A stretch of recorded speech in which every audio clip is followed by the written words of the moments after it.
Greetings, B-movie aficionados.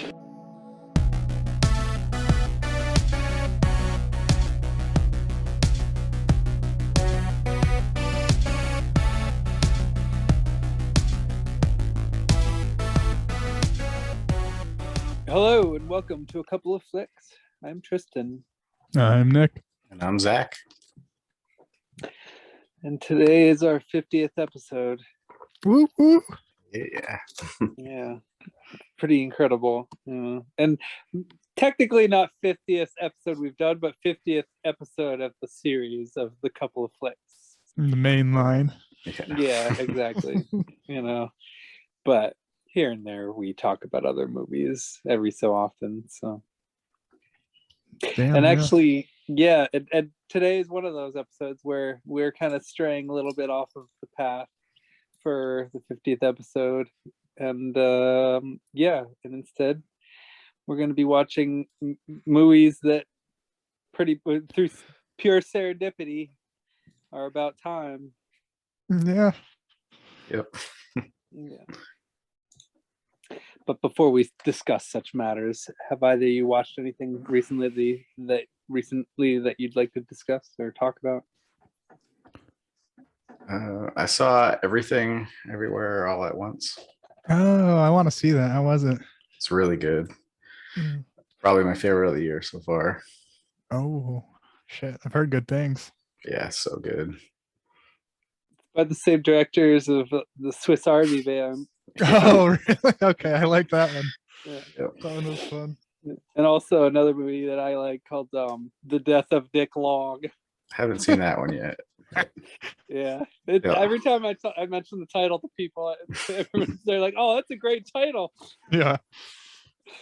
So did the that Turn Down for What music video? I don't know if you've seen that.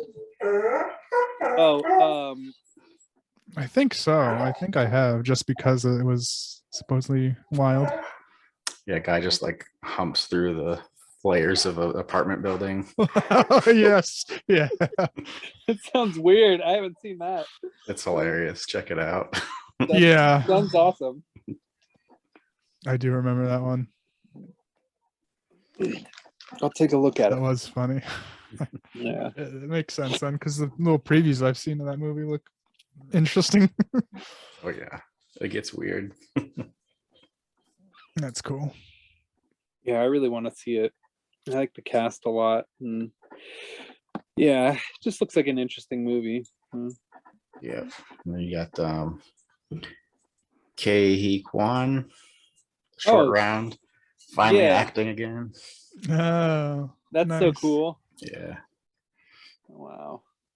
Yeah, no, that was something that like somebody was mentioning, which is, yeah. Nice. Anyway, yeah, I'll definitely keep my eye out for it because I want to see that one really badly. Yeah, definitely check it out. I didn't see anything new. I rewatched Cabin in the Woods again. Nice. Oh, nice. It was popping up on Facebook saying it was like the 10-year anniversary or something. Yep. Ah, nice. So I was like, oh yeah, I'll give it a rewatch.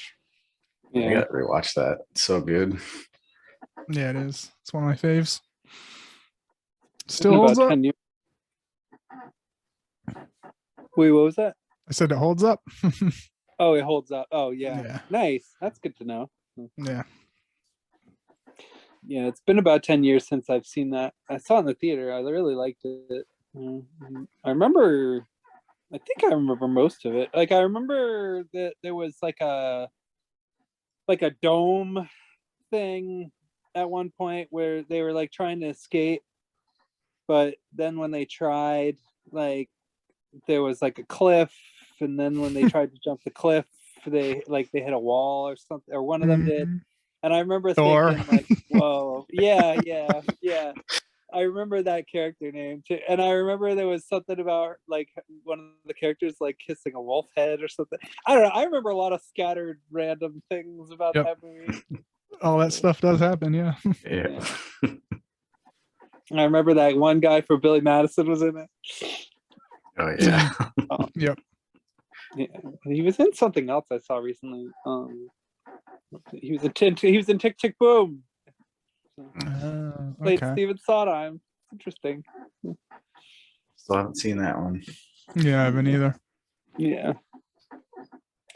And it's cool to see him and stuff. But yeah, so so Cabin in the Woods holds up. That's good to know. Yes, definitely. Yeah. Yeah. Recent thing I watched was X.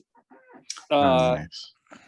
Yeah, it's like that new horror movie by Ty West, who I get all mixed up about his movies a lot of the time, because I like his movies kind of. I mean, I enjoy aspects of a lot of his movies, but they kind of piss me off too. Like House of the Devil was like such a frustrating movie for me. Like, you know, because I love the build up, but then that ending was just like, what the hell? You know, it was confusing.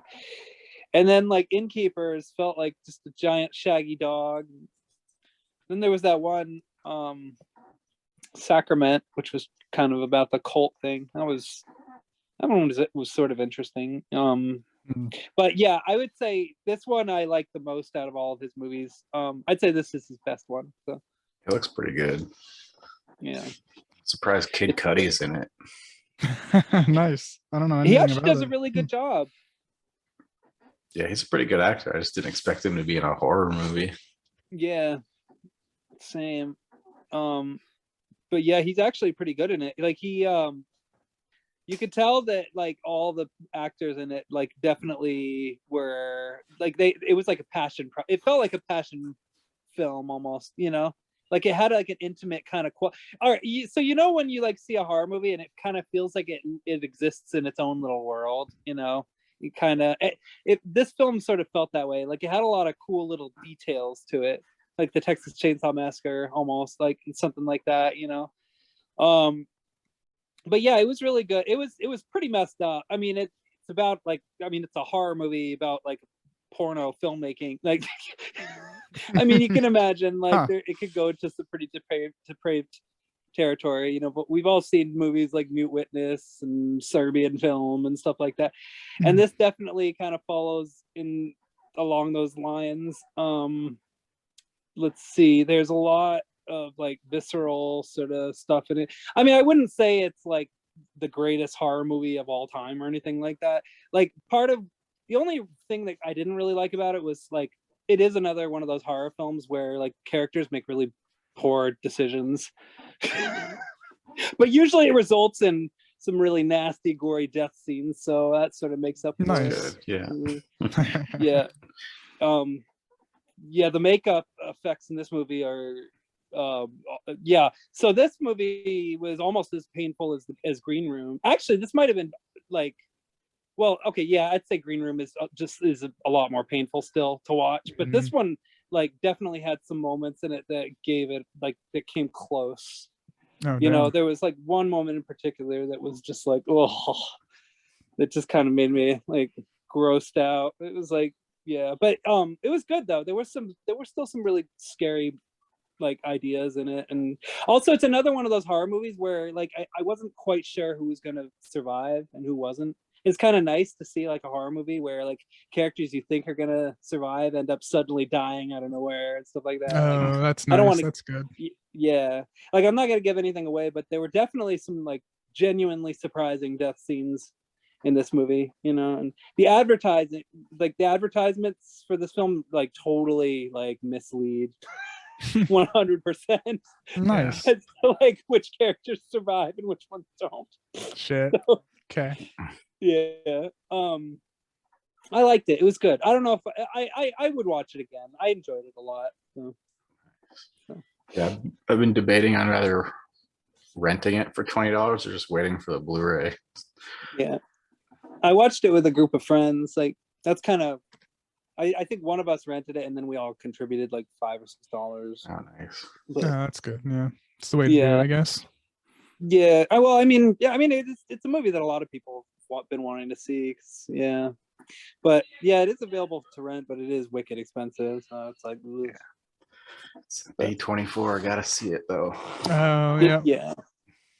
It's good. It definitely feels like an A24. Like this definitely reminded me of Green Room in a few different ways, actually. Like Okay. Green Room's one of those horrors that every character makes the right decisions, I feel. Yeah, I would Still say get fucked. Green Room I would say is a better movie. As far, but I would say that this movie had some interesting qualities to, like, the characters were really interesting, I thought. And I actually honestly I didn't expect it to go in the direction it went in. Like, I thought that it was going to be like a different, like, I don't know, there was a twist, but it wasn't the twist that I expected. It was like, yeah, I don't know. You'll see what I mean when you watch it. It's pretty That's interesting. Yeah. A little bit perverted, but nothing wrong with that, I guess. Yeah. All right, so let's talk about time. About time, or Yeah, about... but specifically, my choice, which was In Time. And I chose this based on, well, okay, so you were the first person that mentioned this film to me, Nick. And somebody else did too. I think it was my boss, actually. Like, somebody told me that they saw this movie and really liked it. So, excuse me, I burped. So yeah, I was curious about it. The concept sounded interesting, Concept's great, yeah. Yeah, and it's by the same director as Gattaca, and I'd say this film sort of shared some similar elements, but I feel like this film did enough of its own thing that this kind of fits into its own category. Like, it doesn't feel like the same world as Gattaca or anything like that, but the film, like, so it pretty much takes place. And so, by the way, Zach, had you heard of this movie? I heard of it. I just never saw it. Okay. Yeah. And what did you know about it before you watched it? I knew the concept, but I was kind of like, when it first came out, I was put off by it because at the time I was like, Justin Timberlake. All I've seen him in is, like, Love Guru, stuff like that. So his best film. Yeah, understandable. I mean, it's and Justin Timberlake, actually, both Justin Timberlake and Amanda Seyfried have gone on to really establish themselves as pretty serious actors, I'd say, overall. Yeah, I like Justin Timberlake a lot as an actor. Yeah, me too. Although this character in this film, I guess I should probably get into the concept. So it takes place in, like, this world where essentially, like, once everybody reaches the age of 25, they're given like a week basically to live, right? It's like a week. They get or a month year. A year. Okay, so they're given one more year to live. However, they can tell how much time they have left because of what's on their wrist. It like, the time is literally on their wrist, and so they go by, like, their wrist. It's like a watch almost, but it's on their wrist. It's like glowing. It's like in their skin. Yeah, it seems to be some sort of genetically implemented society of some type, where everybody, it's like basically money and finances, any kind of currency has been just done away with, and now everybody just depends on time, which, it's an interesting idea, because I do like the idea of, like, mankind like taking something that exists and putting a name to it, and then essentially, like, implementing it as a form of control in society. That's a really creepy, strange idea, just to do away with finances altogether, and go by that instead. But the problem with that is that it has essentially led to, or it apparently has led to a society that's more or less on the brink of collapse, because nobody really has time to do anything anymore. Nobody has time to have relationships. Nobody has time to, like, have families. Everybody has to work all the time, and they work and work and work. But the problem is that they just can't work. They can't work enough now because everything is so expensive. Like, everything costs an insane. It literally takes, like, 4 whole minutes just to get a coffee, and just things like that. And people just don't have the time to do that stuff anymore because they're too busy trying to make time while they're working. So basically society's fucked, and people are literally dropping dead. Like early on in the Streets, movie, yeah. yeah, like early on in the movie, they're in a factory walking around, and there's just a dead body like on the ground. It's like, oh, another, I forget what the guy said, you know, another maggot didn't swim or something like that. Something Something, yeah. silly. And so let's see. Okay, so then so Justin Timberlake, he basically ends up, okay, so he lives with he's has kind of like a close relationship with his mother, who looks the same age as him, and like everybody looks like they're 25 essentially, or they're supposed to look like they're 25. Some of the actors they choose are a little questionable, but you know, you can put that aside because whatever. I mean, you're not really supposed to focus on the details of things like that anyway, you know, because it's not important. But yeah, his mom and him, you know, they obviously have a strong bond still, you know, which it's understandable because, you know, they're the only thing. I mean, I mean, you can't really depend on anybody in a society like this, because the most you can do is literally just trade time.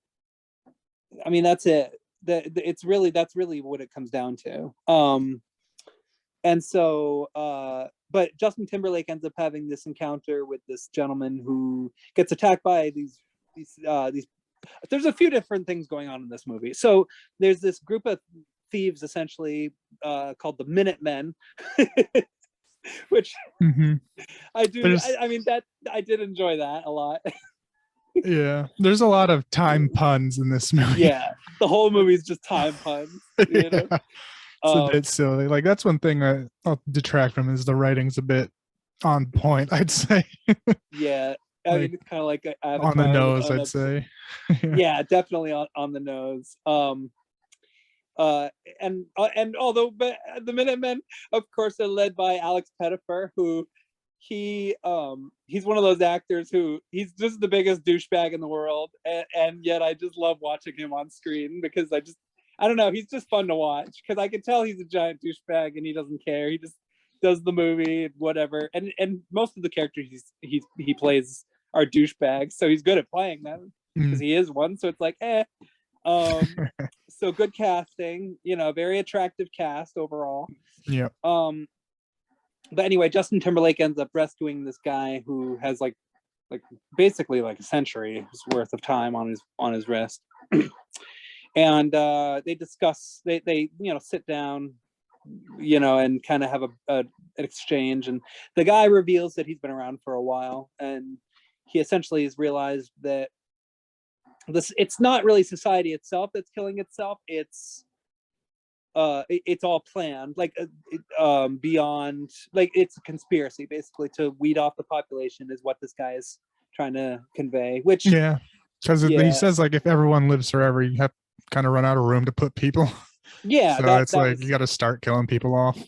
Yeah, you know, that's sense. Kind of what, it does make sense, and that's kind of what he was trying to establish, you know. But to me, it's like, all right, that's interesting because the streets are clearly rather desolate. There's only a few people on them, probably because everybody's working, doing whatever. There's like, oh, actually, one line that I thought was funny was there's a I don't know if it's allowed on YouTube. There's a streetwalker who says, "Hey, I'll give you 10 minutes for an hour."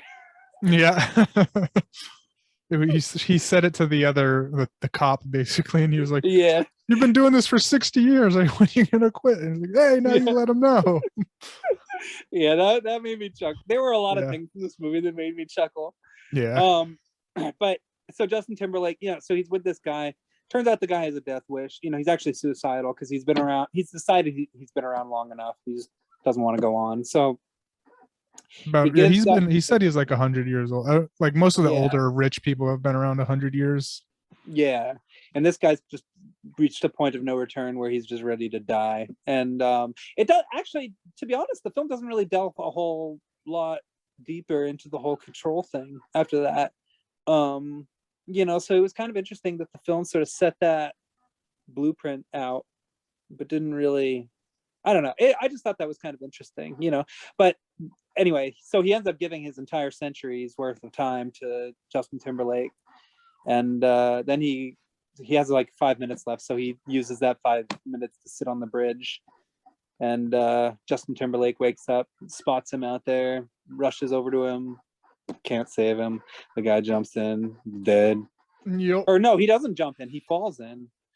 Okay, but then this was a moment where, okay, so and this movie did kind of irritate me a little bit, because so when he goes into the water, he looks like he's far enough away that he wouldn't have been thrown in. So my guess is maybe he kind of walked a ways, because it didn't really show exactly what it just showed him on the bridge. Or no, it did show him die. I'm wrong.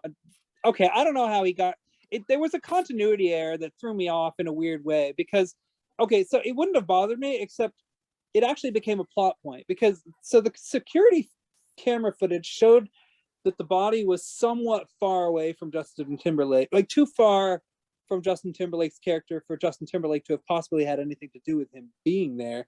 And yet for some reason they decided to pursue him anyway.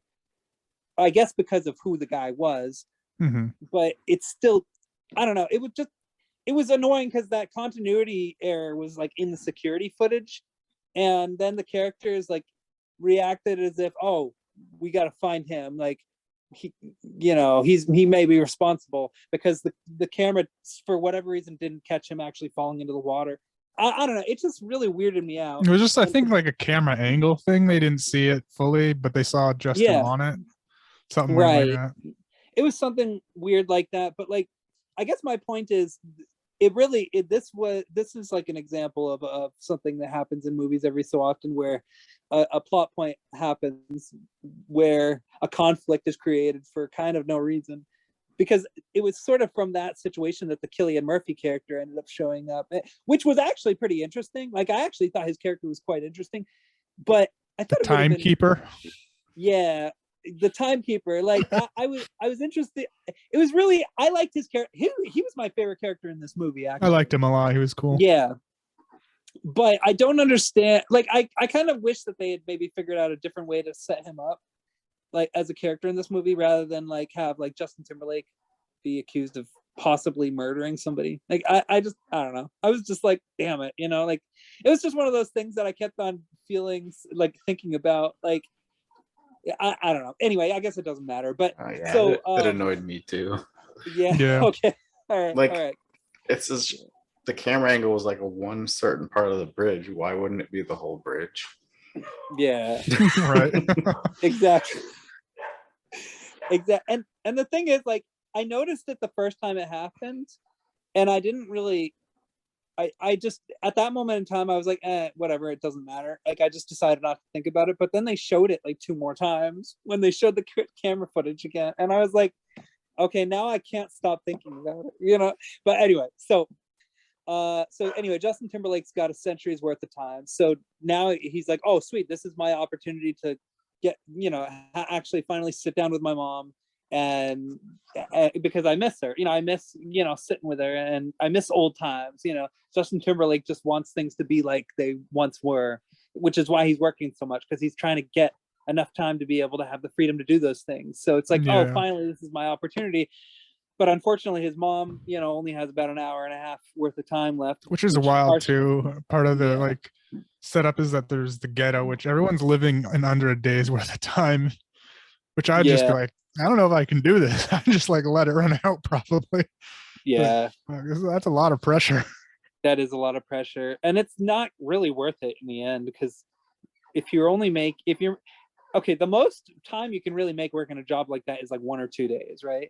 Yeah. But then you end up spending almost all of it on other things, like bills, like bills, utilities, food. Like, people have to eat, people have to commute, people have to communicate. Like, there's just so many things you have to spend it on, and also travel. Like, I can't even imagine the travel fare and how much time that would cost. Like, no wonder people are dropping dead.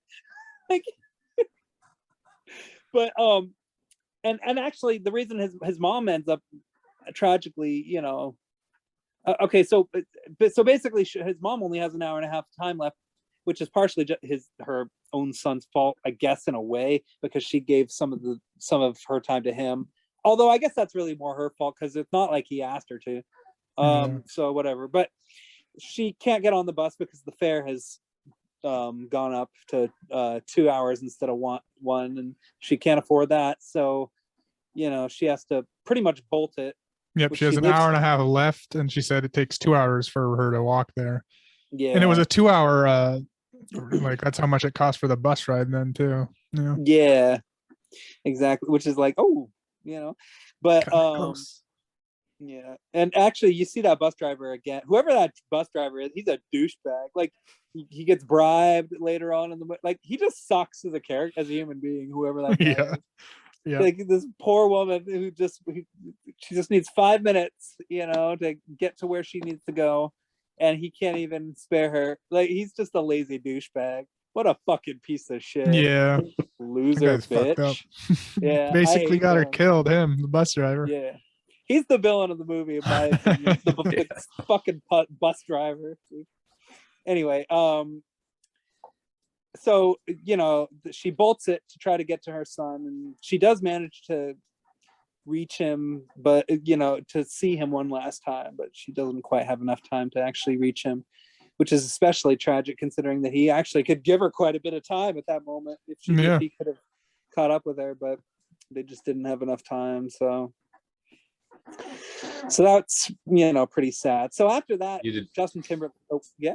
Kind of annoyed me. That kind of annoyed me too. It's like, if he has that much time, why wouldn't he go to where she is instead of making her take the bus? Yeah, it's a good point. He should have gone and picked her up in a car or something that he could buy now. Yeah. Oh yeah.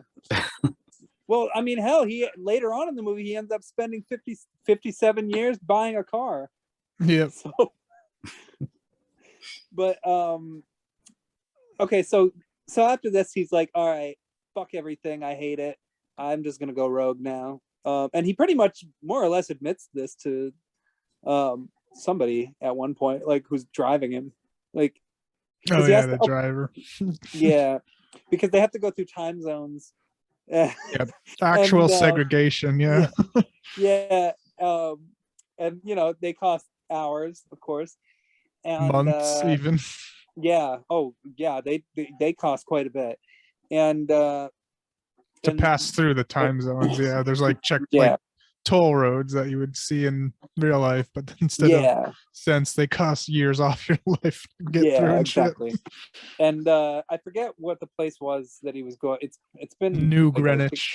New Greenwich. He's going to New Greenwich. It's been which is a very rich town in Connecticut. Is just Greenwich, I think. So it's but New Greenwich, spot on, a little on the nose. Yeah, they're trying. They're trying it. They they don't fully quite go too deep into it, but they're trying it. But New Greenwich. Yeah. So that's like the top level. That's the place with the top dogs that Justin Timberlake's gonna try. He's gonna go to, and he spills the beans right in the car. He says, "I'm gonna get them all. I'm gonna get them." To his driver. Like, yeah, and the guy could be like, okay, yo, folks, there's a guy in this car who's talking about getting you guys. Like, just be on the lookout. I mean, this is what he looks like. Like, by the way, hey, could you spare me a few hours for, I mean, not everybody would be willing to give you this kind of information. Like, something like that, to add a little more details to the characters here and there. Yeah, and or on the flip side, Justin Timberlake could have paid him well to keep quiet. Oh yeah, there's that too. Maybe that did happen, like off camera. Off screen, yeah. Yeah, Justin Timberlake's like, hey, yo, few years. Oh, and that reminds me, when he was at his workplace, he gave one of his work buddies 10 years. Yeah. That actually does become important later, sort of. So the Big Bang guy. At least what we know him from most recently. Yeah. Pretty much. Which was, it's funny to see that. Yeah. Okay, so then what happened? Oh yeah, okay, so then Justin Timberlake starts gambling his time away. Well, actually, no, he doesn't start gambling it away. He actually starts winning more time. He encounters one of this rich fella who has like 1,000 years or thousands of years. Apparently, he's got a lot of years, you know, and so because he's got so much time now, he's at the point where he's kind of just bored with life, but not bored enough to, you know, raise a daughter. But let's see. Yeah, and she actually ends up becoming an important character, you know. Yep. But I'll get to that in a minute. They have a little bit of a moment where they gamble, where Justin Timberlake is like, you know, like I forget what the guy said. He's like 50 years or however many years. Basically, Justin Timberlake, you know, if he loses this bet, he's gonna die. You know, because he's down to less than a minute. It's like exactly. Drawn. Yeah, and of course they wait till the last few seconds before, and then Justin Timberlake, you know, he's got, you know, centuries on him now, which is like, ooh, over 1,000. Yeah, he won like 1,100 years off the poker game. Yeah, so he's essentially immortal. I mean, that's kind of the thing about this movie that's kind of interesting, is it's sort of touching on like the fact that what's making these rich people so, you know, sort of successful is their immortality, because they've got nothing but time. You know, yeah, that's all they have. That line that's repeated a few times of like, if a couple people can live for immunity, some people have to die, or something like that. They say it a few times, which is But then that kind of begs the question, okay, so why don't people just collectively decide to get together and do this? You know, like spend a few years actually sort of working toward that. I mean, because essentially that's what happens later on in the movie. Of course, it happens because characters end up robbing a time bank. But okay, I'll get to that later. God, there's a lot that happens in this movie. Okay, so all right. So then Justin Timberlake, I guess he decides that he has a death wish, because then he starts macking on the rich guy's daughter, who and she immediately realizes, wait a minute, you're from the ghetto. She talks like one of those Beverly Hills girls in that Bus Stop Rockers movies. Wait a minute, you're from the ghetto. You know, I want to live in your world, you know? So then he, you know, decides to take her by the hand, you know, take her out and there's also that, swim. that talk of how they figure out he's not from around here is because he's running all over the place. Because people take their time slowly out here. And he's at like a restaurant just shoveling food into his face instead of like savoring the food and whatnot. Yeah, which is hilarious. Although, you know, I mean, it is something though that I've noticed a lot of people, and I do this too, because I come from a family with a lot of siblings. It is something I've noticed that people who have a lot of siblings eat a lot faster. So maybe the film's trying to kind of. I mean, I eat super fast, and I just, it's just a habit of that I've tried to break too, because it fucks with your stomach if you eat too fast. But I just don't think about it, and then like the food's gone. I'm like, oh, a whole meal down in like a few minutes. Oops. Yeah, that's kind of how I get to, and I've been trying to work on it too. It's just one of those things that happens when you feel like you don't have enough time, I guess. Like this is it's interesting, you know. So I guess that's why, because they look at Justin Timberlake and it's like, wait a minute, he's eating that food a little bit too fast. It's almost like he doesn't have enough time. But then if he doesn't have enough time, why is he within our timeless circle, you know? Like it's just kind of one of those like, so he takes out the rich daughter, Amanda Siegfried. They go to he goes to like a party, and he's invited to after he won all that money from the guy. Oh yeah, that's it. He gets invited to the party, the party involving the rich folks, which gets immediately sort of, you know, ruined because Cillian Murphy. Well, okay, so first he flirts with the daughter and then brings her back home and pretends that nothing happened, which is like, he takes her out swimming. Pretty romantic. And so then let's see, then Cillian Murphy shows up, is just, and you know, basically Justin Timberlake, you know, updates him on what happened. Cillian Murphy is just like, well, I'm a timekeeper, you know, that's not right, or whatever. They take most of his time away. No due process at all. Figure they'd let him keep, because he did win. I mean, all of that was on the up and up. He just nope, they don't give a shit. He was Yeah, given they're the just time like, was given to him, and dude did kill himself, and he did win it in a poker match. So it was all legit, but they yeah, didn't give a fuck. they were just trying to figure it. They were just trying to come up with excuses. All right, this is what they do. It's what they do in real life too. They're just like, Yeah. we know they did something wrong at some point, but we don't know what. So we'll just pretend that he did something wrong, and then we'll figure it out later. That's essentially what they're going to do with him in this movie. But Justin Timberlake ends up escaping. He somehow manages to take Amanda Seyfried along with him. Yeah, he just beats the shit out of the guards and takes the gun and takes her by gunpoint. Pretty much. That's one It's thing like- that I'll say about this movie based about time is the pacing's wacky.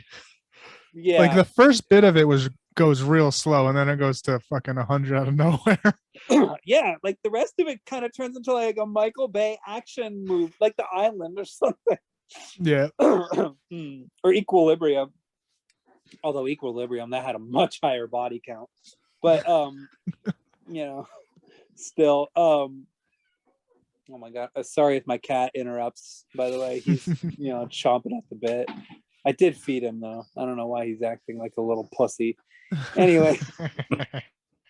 So let's see. All right, so then so she's kind of being like, oh well, I'm not going to give you time. I don't even know why she's doing this, because like earlier in the movie, like he'd already kind of established himself as somebody that she could sort of like trust and depend upon, but for whatever reason she decided, I guess maybe it's a class that maybe the movie is trying to say something about like her status, because they were all like, it looked at least and kind of felt that way, as they all were listening in on the interrogation, and they figured out he was from the ghetto and insinuate that his time was stolen, which brings up another line they keep bringing up.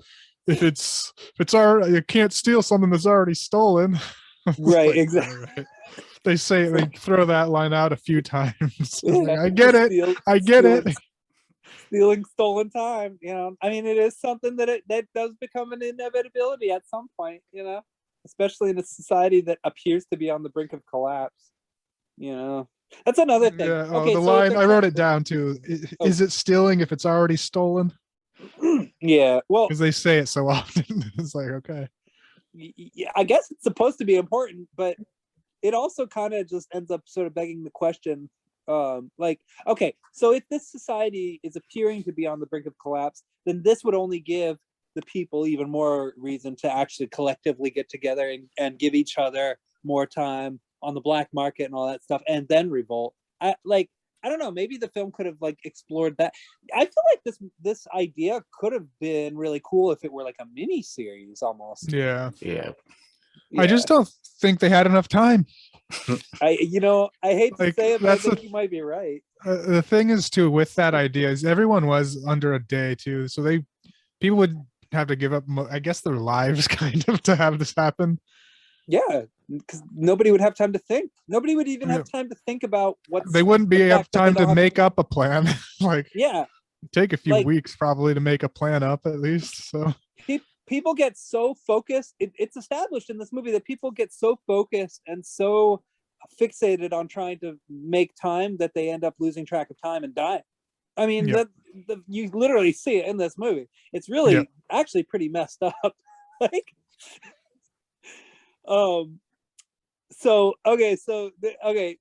Amanda Seyfried. Oh, okay. So then, all right. So they're trying to get away from Cillian Murphy's character.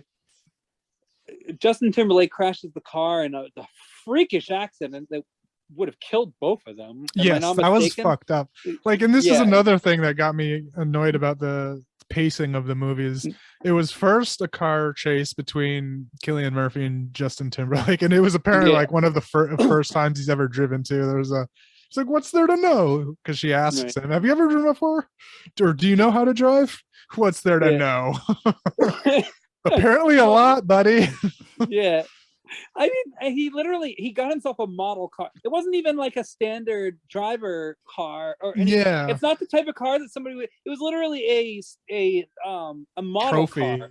Like a trophy car, because they ask him, we'll deliver it to you on a display, and he's, what? I'm gonna drive this. Exactly. It didn't even have seatbelts. They would have died. Yeah, I didn't see any. I assumed they had seatbelts. We didn't see them. They didn't talk about them. If there were, they because must the have been car really thin. flips. The Yeah. car flips. It looked awful. Oh, it looks Yeah. so bad, that crash. I mean, the car was like in the shittish. And this is the thing that I'm talking about. The pacing was like that chase scene ends, and they're chilling underneath a tree, just chatting a bit, and then it just cuts to him crashing because of a completely unrelated matter of the chase was over. He's just driving, and then there's a spike strip that fucking sends him careening over to the cliff. Yeah, that was it. Okay, I forgot about the turns out the Minutemen are pulling a Hills Have Eyes on us. So the Minutemen show up, rob them both. Actually, I think they mostly just robbed Amanda Seyfried's character. Because he didn't have much time, so they just said, fuck it, and she had a bunch of time. Yeah, but then they hear the sirens, so they bolt before they can kill them. And then actually, miraculously, Cillian Murphy and Amanda Seyfried managed to wake up before the cops show up and drive away. Go figure. Or Justin Timberlake does, yeah. Yeah, that's right. Amanda Seyfried's character ends up getting kind of freaked out because she's not used to having no time. So they immediately go to his former coworker's house. And I say former because it turns out he committed suicide, which I'm not entirely sure why. Did he commit suicide because I don't think it was on purpose. Yeah. He just drank himself to death or something. Yeah. That's what she said is, with 9 years left. So he presume because it didn't seem to happen over a few days of what Justin Timberlake was doing. So he presumably spent a year of his time he got from him on just booze and just like drank himself to death somehow in a few days. Okay. All right. So this is when the film actually starts touching on something that becomes a little bit more interesting. It's the idea that in certain cases, it's actually not good to have too much time. Actually, there's some people in which this whole live day by day process where you're, constantly just trying to make just enough time to get by.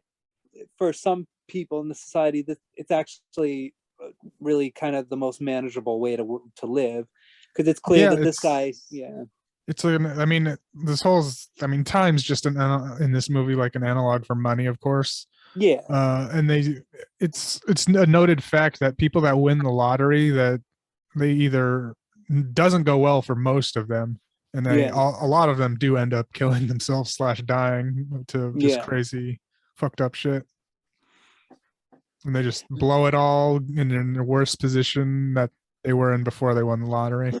Yeah, exactly. And so this is kind of foreshadowing a little bit about something that kind of happened that takes place later. Although what happens later is a little bit more complicated, but but it's just kind of like, whoa, it kind of happens out of nowhere. And both Justin Timberlake and Amanda Seyfried only have about like 2 minutes left. So it's like, now what are you going to do? So they end up pawning her jewelry for a date for both of them to each get a day, I think is what it is.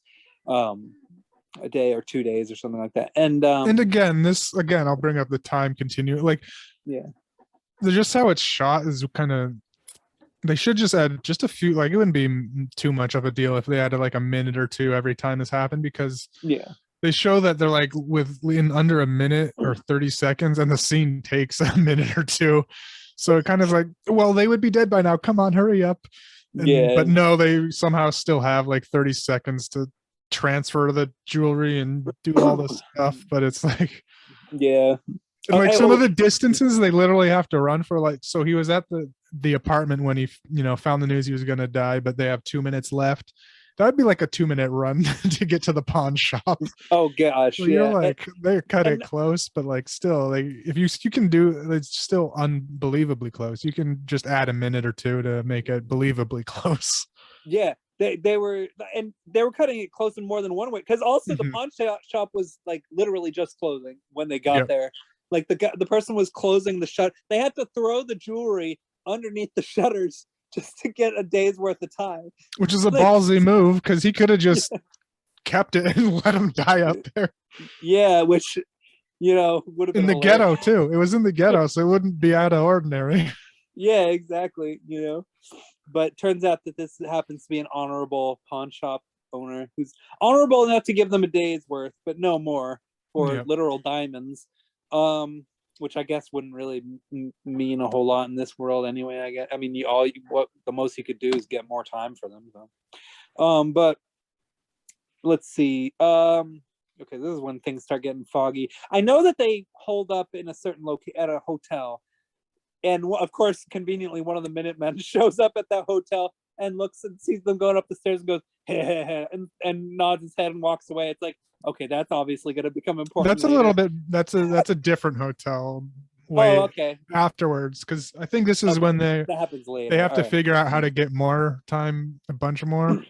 Oh, that's it. Yeah. All right. Sorry. Yeah, I'm jumping the gun because the same thing sort of happens later. All right. Yeah. So they show up in this one place, ask for a ransom. Turns out Cillian Murphy's time master character or timekeeper. Well, wait a minute. Yeah, the timekeeper character has already. Oh wait, they encountered him at one other point. Didn't they? Or am I mistaken? Kind of. So what happens is, Siegfried is realizing that, oh, this is fucked up. I don't like how this is going down in this area where everyone's just dying, getting killed, having to live day by day.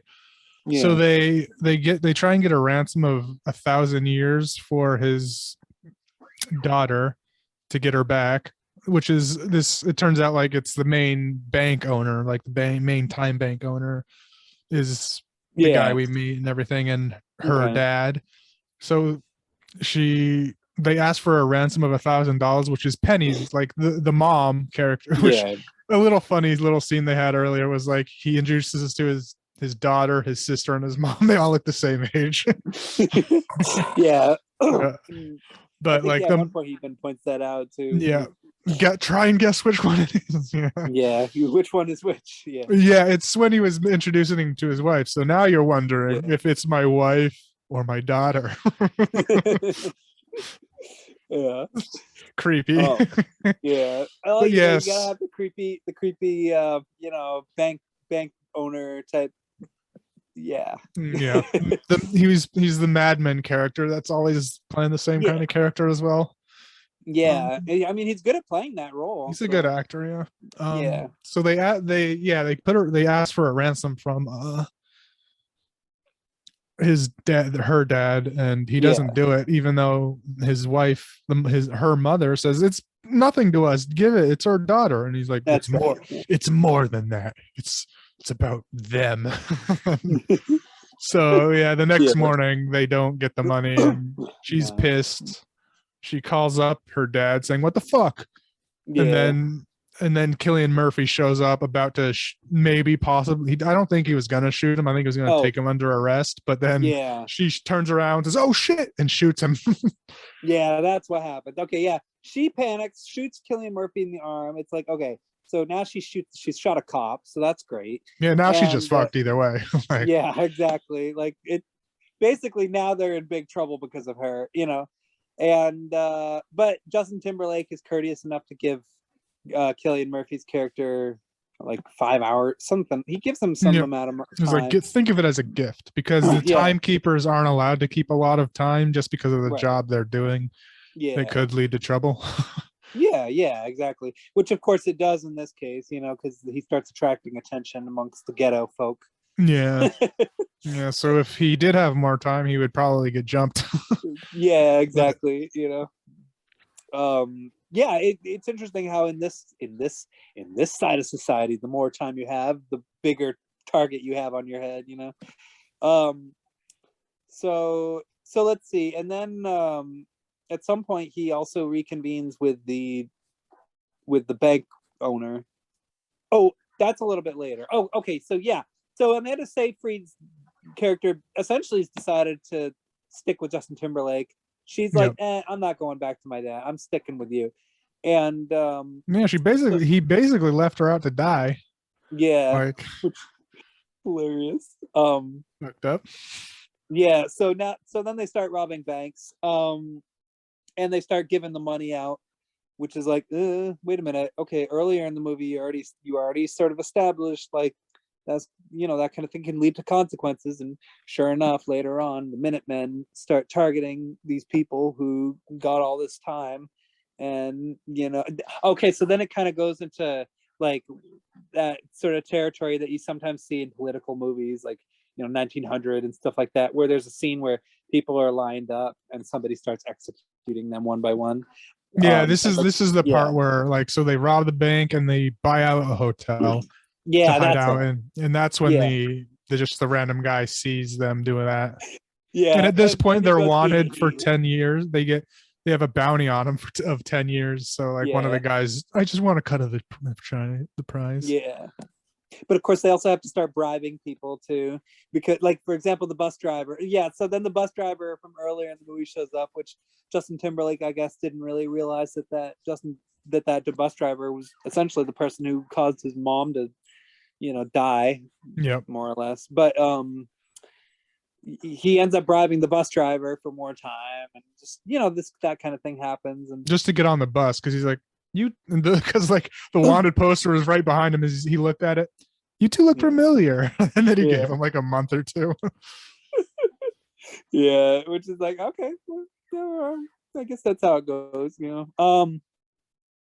let's see. Okay, so then at some point the Minutemen catch up with them and bust into their hotel room, and it actually, I did kind of chuckle a little bit at the way, like, Alex Pettyfer he like strutted into the room, like, I was like, okay, so now he's dancing.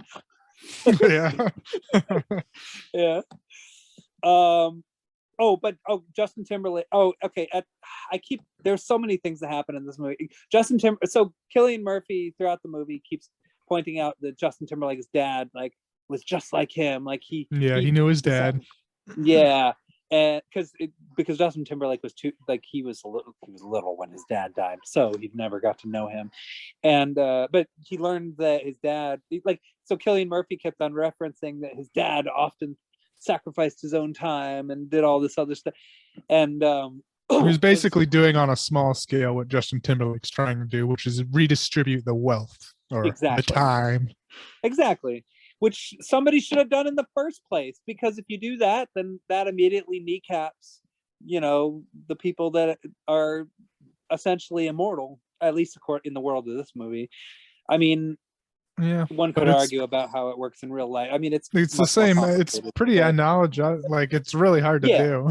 Like, yeah, exactly. Like, there's a lot more steps that something like that would obviously take, and not to mention the potential societal complications that could arise as a result. I mean, right.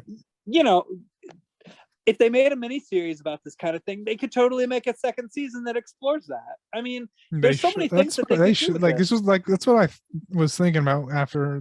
This was a really good concept and idea. Yeah. I just thought it was poorly written and would, definitely benefit from a miniseries or a couple sequels. Yeah. Yeah, I was actually thinking about that. Just a funny side spin-off movie would be like showing, like, not even like an action side, like thriller type thing, but like, what are the suburbs up to? Like, how are people with a couple months still on the clock that aren't super rich, but oh man, have a white picket fences, like maybe some type of comedy or something that has to do with it. I was like, that'd be a fun little spin-off movie of this universe. They could show so many different types of like walks of life. It could be like The Wire meets Logan's Run, like they should do something like that. But let's see. So okay, so all right, so Justin Timberlake, it's been like a week since I've watched this movie, so I don't remember exactly what it was, but he was trying to explain like that his dad did this weird thing with his arms where there's so you can transfer time by doing like a handshake type thing. And then there's this group of people that are called fighters that do like kind of an arm wrestle. It's mostly analogous to an arm wrestle where you flip the other person's hand to win time off of them, and sometimes it's played to the death, basically. Yeah, because there's also a strength component to it, like. Yeah, but for professional arm wrestling, a lot of it is just grips, and you don't have to be strong. You just know how to grip and angle it and that kind of shit. So it's very analogous to an arm wrestle with death being the resulting loss. Yeah, pretty much. And it also, like, like the reason it ends up getting established is because like later on in the movie, Justin Timberlake and Alex Pettyfer end up having to basically duke it out. And actually it's pretty cool how it happens, because he ends up he mentions how like when they're doing that, they're too busy looking at their own wrist and keeping track of their own time. But in this scenario, no, what happened? So first, because they mention it a couple times throughout the movie, or the other person's time, of what that there are fighters, and you don't really know what that is until Justin Timberlake shows Amanda, I don't know what her name is in the movie, that how it works is that they do that arm wrestle thing, and he says, and this is the secret: you let your time run out almost to the second, and then the opponent will look at your time and forget about theirs, and then they'll lose focus basically, and then you flip it over and kill them. So it's a little bit of bluffing, psychological gameplay right there. Yeah, in addition to kind of distraction too. Like it's like a distraction thing, and he ends up kind of doing that because he ends up basically taking out everybody in the room, and while Alex Pettyfer is obviously distracted by that, Justin Timberlake, ends up draining him and killing him. Yeah, because they bust in, take the guns that they had, because they've been robbing banks for a few months, I think, by now. They definitely robbed more than one, which is another plot hole. Like, banks in the real world have, because all they really do is just stroll in with gunpoint and rob them, or just drive in, as they've shown. So there's that fall. But anyway, that's neither here nor there. It's just a plot hole. Right. It ends up not being super important, I guess. But yeah, he has a gun. He had a gun like in his ankle, like a tiny ankle gun, and he just goes bam, bam, and then kills the time dude. Which is it's pretty cool. I don't know. That might have been my favorite scene in the movie. Actually, it was a good one. Because also he had a little conversation with him saying, well, what's the point? I'm gonna die here anyway. If I win, they're gonna kill me. If I lose, I die anyway. So why? And he's just like, well, you can do it right now or do it in 30 seconds, basically, is what he gave him. So it's just like, okay, whichever works, I guess. But that little lucky ankle gun saved him, basically. I appreciated that. Let's see. And then so they still got to deal with Cillian Murphy's character. And actually that was, kind of the same sort of thing ends up happening to him, although it doesn't, it's not really through a duel. It's more just kind of, he basically just loses. He ends up running out of time. I don't remember exactly how it happens though. I know that there was like, that's the end of the movie though. There was a chase scene and then some other stuff happened, but I don't know. I don't really. The ending was kind of a blur at that point. So much had happened, but I do sort of understand that. So eventually, Justin Timberlake ends up sort of having re-experiencing what he experienced with his mom, only with Amanda Seyfried's character. But this time, he ends up actually saving her. So it's kind of like it's like a caper. And there's still some stuff between that though. I just don't remember what order things. So what happens is they've been doing this Robin Hood stuff, basically robbing banks and giving it away to it's like a religious type time giveaway thing, like a homeless shelter, like what people, a food bank is what it would be, I guess, more or less.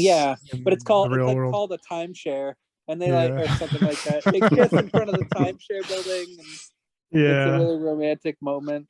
But then they realize that it's not like all the banks they're robbing, it's not doing any dent because they keep raising the prices, the taxes, and everything. And Justin, and then this is like a roof scene where Justin's all pissed off, like, oh, we need 1 million years, and then she says, I think we can do that. Which is what despite all the puns, all the actors deliver their lines very straightforwardly. So Mhm. Which leads to the shootout too, of on the roof shootout, where they have to run from Cillian Murphy.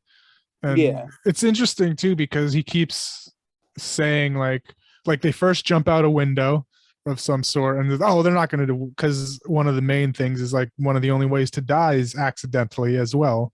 Is like, if so, they're not going to jump out a window. That's why we do it, to save time. They're going to have to go all the way downstairs and stuff. But Cillian Murphy, no, he does it. He jumps out the window, and and it happens often that like this chase, he's like, oh, he won't keep chasing us. Oh, he won't keep. No, he keeps chasing, because he's like always under like an hour or two of time, the time cops. So he's like, no fucking way. Justin Timberlake's like, this is not happening. Yeah. Which leads to he spent 55 years of his life doing it. So yeah, which leads to like, and it makes sense at the very end, is like Cillian Murphy turns out to be from the ghetto, but worked his way up to keep people in the ghetto. Like, this guy's kind of an asshole anyway. Yeah, exactly. You know, it was a sort of an interesting sort of thing to find out. Yep. So what they do afterwards, after they escape Cillian Murphy, is they do a little heist on her father, and she's like, oh, you keep, like, the heist works out by, I see you hired some extra bodyguards. And he was like, yeah, I had to. One too many. And then Justin Timberlake's one of them. Pops a guy, like I like that. Yeah, so they take him up to the his penthouse. And he has a safe, and the combination, because one of the things he keeps talking about is Darwin's law of evolution, and this is how it happens, the survival of the fittest. So it's like, what's the combo? And the daughter's like, well, it's not my birthday. How about Darwin's birthday? I like that. That was so funny. Yeah, dumb but funny, and it was a combo, and they got 1,000,000 years from it. So yeah, well, it worked out for them, you know. So yeah, and I will say, like you mentioned earlier, that they don't show too much of like the background people and of the oppressors, but there was that one moment where he's on the phone with them, and he's like seeing, like, it's kind of like even a stock ticker on the side, but also a map of the areas, like how much time is fully left, and you see the cops, they're tracking all the time that's left and everything too, so there is some of it there, a little bit, but they definitely don't dive too deep into it. They just kind of touch on it here and there. It's like, but Cillian Murphy, let's see what else happened. Okay, so they pretty much, so they're good. I mean, after that, they're good to go. I mean, the trial process of robbing banks and then giving it out didn't work out super well for some of those folks, but figure, why not try it globally? I mean, just because it didn't, I mean, I don't know, Rocky. There just wasn't enough. They couldn't upset the balance with the banks they were robbing. They had to go higher. They had to hit the top dogs. They had to take down the banks. Yeah. So after this, I mean, I don't know, I guess somebody's gonna have to find another different kind of form of currency, because, like, I'd say, I don't know, I'm looking at a pretty immortal society here at this point. Yeah, this is where, like, this is the end. They make it to the time bank, give the $1 million years away to the ghetto, that one ghetto. Yeah. And then and then that's when Cillian Murphy dies eventually. There's another chase-ish scene where they're trying to make, because they want to do it again to another neighboring ghetto. But Cillian Murphy tracks him down, does another car chase. He was like, and you see him, he has like 44 minutes left, and he was like, okay, give me my per diem. But then he sees him and says, wait a minute, never mind, I got him. And then there's another car chase. He gets him out of the car.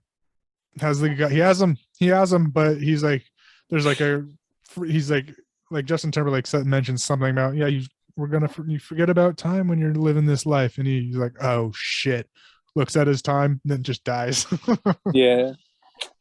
Which, It's a Yep, rough and way to then go out, but oh and well. then this is another one of those things where I have about the continuity of a time movie about continuing times. They have like 2 minutes to run a big distance, Yeah. and she's in heels most of the movie too. So it's like Yeah. she can run in heels, but You know, at this point, I mean, you got Jurassic World, where the Jurassic World movies where you literally have a character whose trademark is essentially that she can run through dinosaur jungles in high heels. So, I mean, this movie, I guess, in a way, was ahead of its time, considering that there's a lot of characters running in high heels. yeah. But she does. They do like it ends. Do you remember the ending or? I remember that it ended happily. Yeah, so it ends with the ghetto basically flooding the new zone as well. Yeah. Okay. It shows like the scoreboard of like it shows the heat map basically of all the time being distributed again. Yeah. And it And like the other like I'm ruined. yeah, and like the partner, his like Cillian Murphy's partner, just basically quits because he sees this bullshit in it as well throughout, and he's jabbing Cillian Murphy like, oh, he gave you time. Like, what about the time he gave you? And he was like, he's one of those who's that character in Les Miserables? Never seen it. Oh, the dorky officer character that spends the whole story chasing the main character. I don't remember. I guess it doesn't matter. The Russell Crowe character in the movie. Anyway, whatever.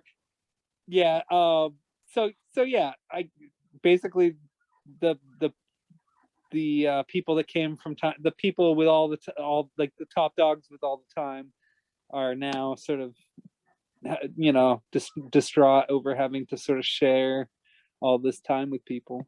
Yep, and it just ends with the shot of them going to a big ass bank to rob it again. Like yeah, Bonnie robbing and Clyde banks type shit. Yeah. Yeah, pretty badass. Yeah, you know, it was a pretty charming little movie, I thought. Yeah. It was certainly, I mean, it was definitely familiar for sure. I mean, I could, like, there were certain parts of this that had, like, felt like Logan's Run, 1984. Very All Robin stuff. Hood. Very Yeah, Robin Hood in the idea. Yeah. Yeah, I mean, there were a lot of different sort of things that it borrowed from, you know. And the Justin Timberlake character never really gets established as a character, really, only because he's just too busy dealing with time bullshit. Actually, really, that's kind of the only like, I guess the biggest problem with the movie is that all the characters are too distracted with how much time they have or how little time they have. So the film is really trying to make the time thing big. It's, you know, it's a pretty interesting idea, but yeah, and I did enjoy it a lot. The bones are definitely in place. Yes, that's good bones. Yeah, for, you know, for like much more like world expansion in some degree, whether it be in like a mini series or book. I don't know how well the movie's going to age necessarily, but I don't know. I enjoyed it. I'd watch it again, I think. I mean, this was my second. This was maybe my third watch through of it. Yeah, like I think I watched it like maybe when it came out or right when it came out on DVD. Yeah, then watched it again a little while ago, and then a little while after, even not too long after. And nice. I think it aged well, at least, because it is mostly just a money, like a societal money type thing. So yeah, until the economy collapses, it'll probably be pretty relevant. Oh yeah, most definitely. You know, I'm curious though, like, and you know, the guy who directed it, I forget what his name, Andrew Niccol, I believe. It's the same. So he directed Gattaca, and I think he also directed Lord of War. But there was another movie he directed that was also kind of about like technology. Samoan. Have you ever heard of that one? Or Samoan, or whatever it's called. Like, I think I know what you mean. Yeah. It's like Al Pacino creates like a digital girl, like a digital woman, like an actress, but she's not real. She's just like digital, and they just like put her in stuff, and like she's like, but she's just she's like a computer program, like a Siri type, and Oh, you know what? yeah, No, you can go on. Hold on. I'll let you and, finish. and it's kind of a stupid movie because he ends it. So the plot Oh, ends yeah, up I going see it here. in dumb direction because like he ends up getting upset because she ends up becoming bigger than he does, and he gets jealous, and it's like a weird like dynamic where he's like obsessed with her and all this stuff, and so he ends up deleting her program, and then he gets arrested for murder. And it's like, oh great, like. But yeah, so yeah, I was just looking up his IMDb. yeah, Simone, he did right, yeah, S1M0NE. yeah, that's the one. But the most shocking one I found here is he wrote the Truman Show. Oh, nice. Yeah. So he has some cool. skill, yeah. Yeah. I could certainly see. Yeah, I could see some. I mean, I could. I mean, the Truman Show is really more about like what's real and what isn't. Like what's artificial and all that. But I could see how like somebody whose mind like wrote something like the Truman Show would write something like this. So, And because it is kind of about like weird stuff. Yeah, and a little more related, he's writing the Monopoly movie. It's a Monopoly movie? Yeah, I heard that they're making a Monopoly movie, yeah. Oh man, why don't they make more movies based on board games? They did Because of Battleship. Battleship. Which is Yeah, like that's the 2.5 reason why not hours to. long. Oh, what was that? I mean, that's the reason why not to, but Clue is good. Yeah.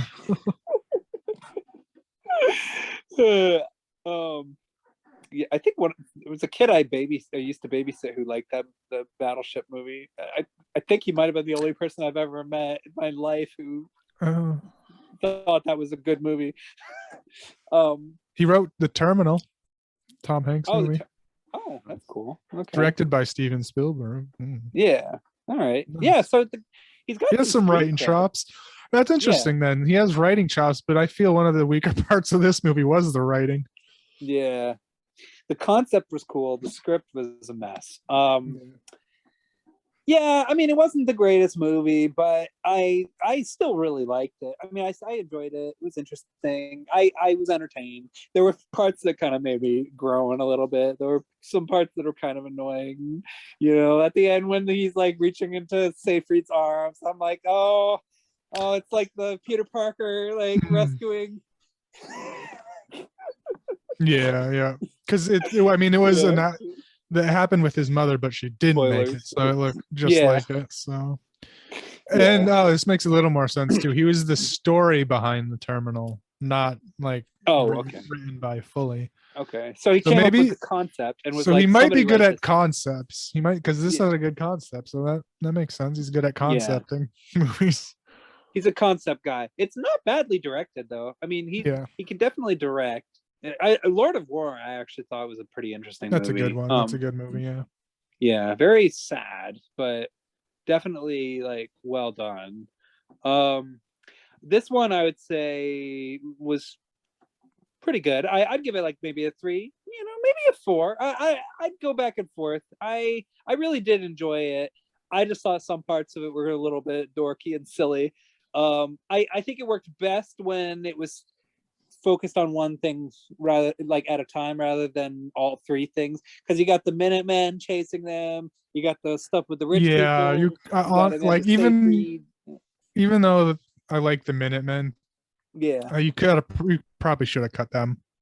Yeah, I mean, it's like the film's trying to be like a caper picture, but it's also kind of to be a chase film, and then there's also like this like the class system it's trying to explore, so there's some political elements too. It's sort of a science fiction film. I mean, it's definitely like a mishmash of different things, and I feel like it would have worked better if there were like, normally I feel like the average movie doesn't need to be longer than 90 minutes to 2 hours, like it's somewhere in that range. But I kind of feel like this movie could potentially have been a stronger film had it been longer, honestly. Yeah, like, because then you would have more time to flesh out all this stuff rather than to try to cram it all in, because like you said, you mentioned the pacing. The first 30 minutes are rather muted and simple, slow, but then suddenly the plot kind of has to play catch up, and you're trying to deal with all these different things at once, which is all interesting but kind of messy too. Yep.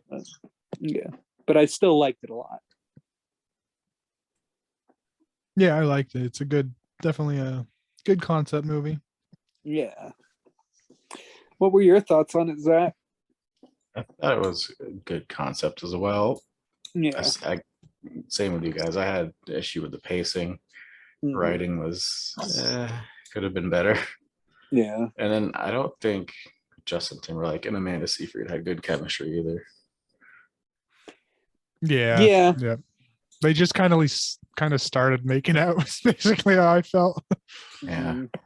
It Yeah. seemed like she just like her character was more into the danger, but they just didn't really have much chemistry. Yeah. Like there was that scene where they were playing poker and stuff or whatnot, and it was like, okay, just two actors playing strip poker.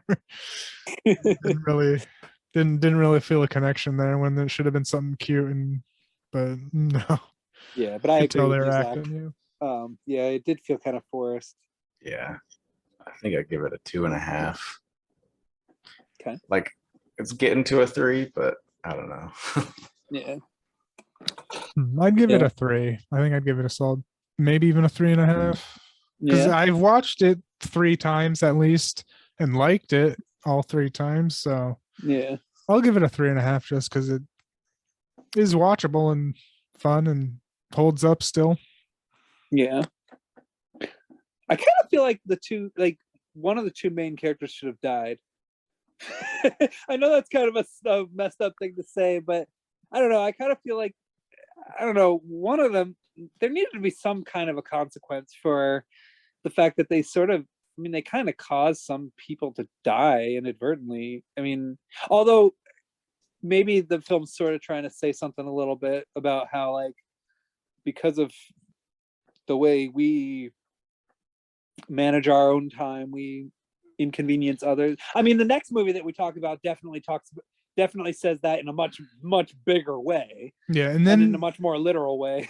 But and then one thing I think maybe, might have not let them do that because it kind of felt like a tiny bit very weak sequel baiting at the very end where they have a plan to redistribute to other boroughs and they just walk up to another giant ass bank and then roll credits. So it's a little bit sequel baiting, but not heavy. Like, okay. I don't know if they're really planning on it, but Well, Zach, how about a sequel? What would you think? Like, if they made a sequel to this movie, would you see it?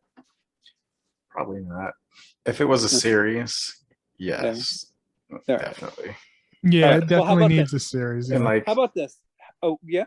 I say it's like this was kind of before Netflix shows got big, so it's like that would have been perfect for this. Yeah. Yep. What if they waited? What if they gave it some time? No pun intended. Like, what if they just waited like 10 years or 15 years and then made a sequel? Like, hey guys, remember this? In Time 2. Kind of like what they're doing nowadays with movies from the 80s and 90s, just making random sequels to shit all this time later. Like how people keep mentioning this idea of a sequel to The Last Starfighter, which I'm just like, The Last Starfighter or Tron or something like that. Who knows? Like, what if they made like a sequel to this movie? What if they tried to do that 10 or 12 years later? Then would you see it? Justin Timberlake wouldn't be in it, probably. I mean, yeah, I'd see it either way. I'd be curious. Yeah. Okay. All right, cool. In Time to TOO. Back in Time, would that be the subtitle? Back in Time. There you go. That's perfect. All right. Well, speaking of time. God damn, it's hard to not. I know. I'm just gonna keep throwing them out, but okay. Now we got to get serious because we're talking about a much darker movie next. Much more serious. Yeah, this one's serious. Yeah. How much time we at? God damn it. Like over an hour already. Oh no! All right. Well, I guess we're just taking our time. All right. Jesus Christ. Okay. Okay, here we go. Might be a long one then, because this Timecrimes one is a little. Yeah.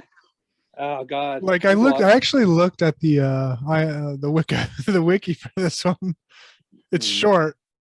Yeah. like understandably, but it's a lot to unpack for I was like wondering like when you picked, I was like, oh, that'll be hard to talk about. Yeah. I'm glad there's a plot summary. Yeah. Like, Okay, so but just for the sake of discussion though, just kind of make your sort of entrance. Just declare it as your movie. Just be like, the movie I have chosen. all right. The movie I have chosen is Timecrimes. Okay, thank you. I just wanted to hear you say that.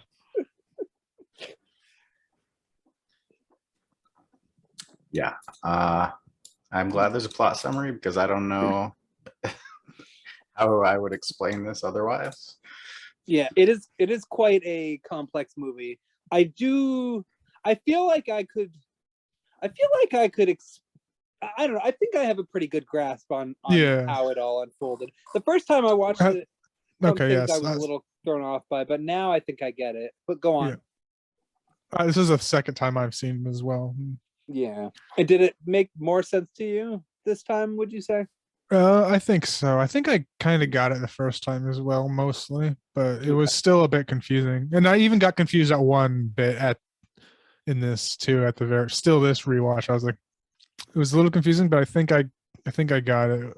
It just they didn't do it for the rest of the movie, but I think there was like there's just a cut, and then I don't know. We can get into it when it comes up. Yeah, absolutely. But okay, so do you just want to go by the plot summary, or just for brevity's sake? Or? Yeah, I'll start with the plot summary. You guys can jump in whenever. Okay. It's kind of a short one, but Yeah. Okay. All right. Cool. In the Spanish countryside, a middle-aged man named Hector and his wife Clara live in a home that they are renovating. Hector scans the forest behind their house with binoculars and sees a young woman take her t-shirt, exposing her breasts. There is a couple things that happens before that though. Okay, so while they're in the house, there's something that happens kind of with the phone. Where okay, so at one point like they get a phone call. Okay, now we're getting confused already. Does that? Oh, okay. Yeah, because there. No, that does happen before. That does happen before. The film actually, yeah. I mean, God damn the film establishes like 2 or 3 different things before the plot even starts. So like, yeah. But so at some point while they're in the house, because they spend quite a bit of time sort of dilly dallying around their little place. Yep, it's a new house they bought, obviously, because there's no construction going on, and they're building they're building furniture, and they build a table, which a lot of stuff comes back up. It's a pretty good movie with that. Like, a lot of stuff you're like, oh, that means nothing. It does. Yeah, it does. Oh yeah. Yeah, like almost everything you're gonna want to keep an eye out for. This is the type of movie where almost every shot is actually pretty key. It's impressive. Yeah. And only an hour and a half, like straight up. Like, yes. They get down to business. And no matter how attentive you are, there's at least one thing you're probably going to miss the first time, or at least 2 or 3 things. I mean, there's plenty to miss. That's the thing. So yeah, it's definitely a lot to unpack. But yeah, while they're inside, like the phone rings and he picks it up, and the person on the other line hangs up, and so then he decides to *69 the number and call him back, and it immediately goes to an answering machine message, which it's for some like vague company. I don't even think it was like related. Restricted mailbox or something like that. Yeah, it does say that it's you should it gives off the vibe of this is a very important number. How the hell did you get this? Leave a message. Yeah, it's like like could this be like a Mercury Rising situation? Like you don't quite know what kind of territory this movie's headed toward, which is part of what makes it so unsettling, and so profoundly screwed up. But so he calls the number back, and he sort of leaves a message, but not really. Like he starts talking and then he kind of just puts the phone down, and He drops it because his wife startles him. Yeah, that's it. He drops the phone because his wife startles him, and then they start kind of getting all flirty and heavy, hot and heavy, and all over each other. And yeah, I mean, and, you know, yeah, and he's like, "Oh shit, I forgot to hang up." yeah. But you know, they're my kind of couple. They're a romantic couple. Yeah, You know, they're they're very much into each other. Yeah. Yeah. So while he's outside, yeah, he's sitting on the bench and he's got like his binoculars, and you know, at first he's just kind of looking off in the distance, trying to find like some nature, maybe some flowers or some shrubbery somewhere. And I guess it says it in the plot summary. Or what does it say in the plot summary? It just says he sees a young woman take off her shirt, exposing her breasts. Okay.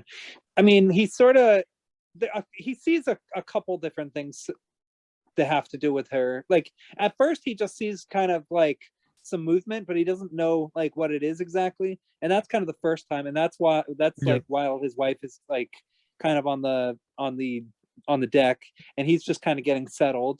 And then like a little while later he spots a girl, but he doesn't quite see what's going on, and his wife kind of gets in the way. And then a little while later he looks again and starts seeing her take her clothes off. So there's like a few different kind of things that happen. And all important things. Yeah, all important. I'm gonna try not to go too detailed because then it's gonna take forever. But I remember a lot of these specific things at the beginning of the movie, which anyway. Okay, so go on. When his wife goes shopping, he investigates and finds the woman on the ground, naked and unconscious. He is stabbed in the arm by a mysterious man with pink bandages on his face. Fleeing and breaking into a mysterious nearby building, Hector contacts a scientist by walkie-talkie, who warns him of the bandaged man and guides him to his location, promising safety. So they did yada yada a bunch too with that. Yeah. I've just set up like when he goes to investigate, he sees a dumpster and a bike, and then he sees a naked lady and gets stabbed. Yeah. And at some point while he's trying to like run away, he's like he's not really sure where the killer is. Oh yeah, that's like, a good little bit too.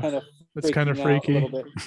Yeah, actually that was a pretty terrifying scene because like because like you don't really immediately know like who it was that stabbed him, and when you only catch you see it's actually like kind of a creepy fella. You see him on the poster and you only catch glimpses of him at first on and like at the beginning of the movie, and then later on you see him in full detail much more vividly and much more explicitly. But seeing like details of him really gives it like a creepy vibe. And then at some point, like while he's trying to hide from the guy, he like turns around and basically like imitates like a binocular like, oh, I could see you back, or like because the guy's using his binoculars to try and spot him, and so he turns around and basically mocks the fact that he's using the binoculars, or seems to be mocking, I should say, just to be accurate. Anyway. Yeah, that was a creepy little shot. It really was. Yeah. Quick, and first time you see like the front of the bandaged face. Yeah. First close up, Yeah, I agree. The scientist convinces Hector to hide from the bandaged man, who's just outside in a large mechanical device. This goes a little further than that then? Yeah, just goes right to the silo there. Okay. Yeah. So because there is a lot of important stuff that happens in the actual facility too, like with the walkie-talkies, him breaking in and the walkie-talkies, and seeing that poster that was drawn. Oh yeah, well there are a few things that happen. Yeah, so like he's in there, he immediately sort of discovers like, oh, this place isn't what it seems. He's trying to talk to the guy on the walkie-talkie and says there's this guy chasing him. He says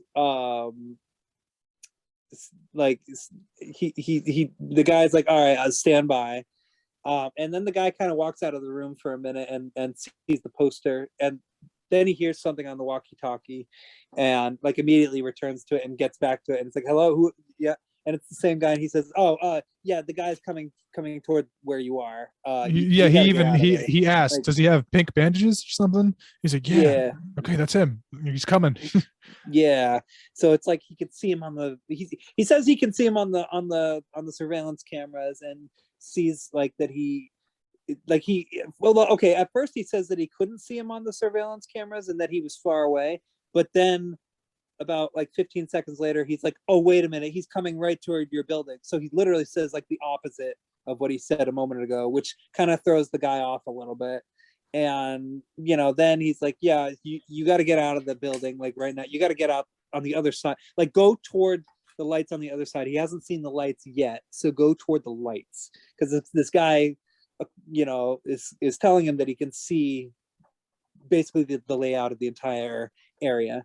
And so then the guy ends up following these lights all the way up to the facility where this contraption is. But while he's in the process of getting up there, the guy on the ends up contacting him on the loudspeaker at the building, and that's right nearby that he's running towards, and tells him like he can see him and that he's following him. And then he turns around and sees a car coming up the trail. So then he gets into the building. All right. So yeah, then what does it say?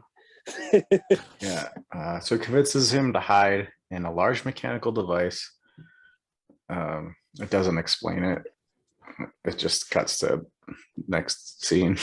Okay, because that is it's like a vat of goo, pretty much. So he makes him get in, says, I'm gonna get in with you. Doesn't, and then the cover goes over him. Yeah. Which is like, what the heck? Yeah. It's an odd request as well, too, just to be like, why would I do this? And then then the pink guy comes out of like a window and then goes back down. And he's like, oh shit, okay, and jumps in. And so yeah, okay, so all right, so then this is when the movie starts getting confusing. So he gets out of the machine, and okay, so it doesn't say specifically what happens in it does there. It just didn't like explain the device. Oh, okay. All right. Yeah, it just says, however, when he leaves the machine, Hector discovers that he has traveled. It says approximately an hour back in time, but it definitely seems a lot longer than that, like a day. Initially it seems like it's a day, because it's like it goes between night and day. Initially, I think that's a little confusing, but I do think it is about an hour, because it's almost time, like it almost is at the hour mark that this happens too. Yeah. I mean, I did get the impression that. Oh wait, no, it's a little earlier than that. Yeah, but I did get the impression that pretty much everything that takes place in this film happens in kind of the general, like in the same general area, like within like a relative square mile radius. Yeah, because once he pops out the first time, he can see his house, because that's one of the things, he sees his house from just the silo basically. Yeah, and he sees himself and his wife and everything, and he's like, what the fuck is going on?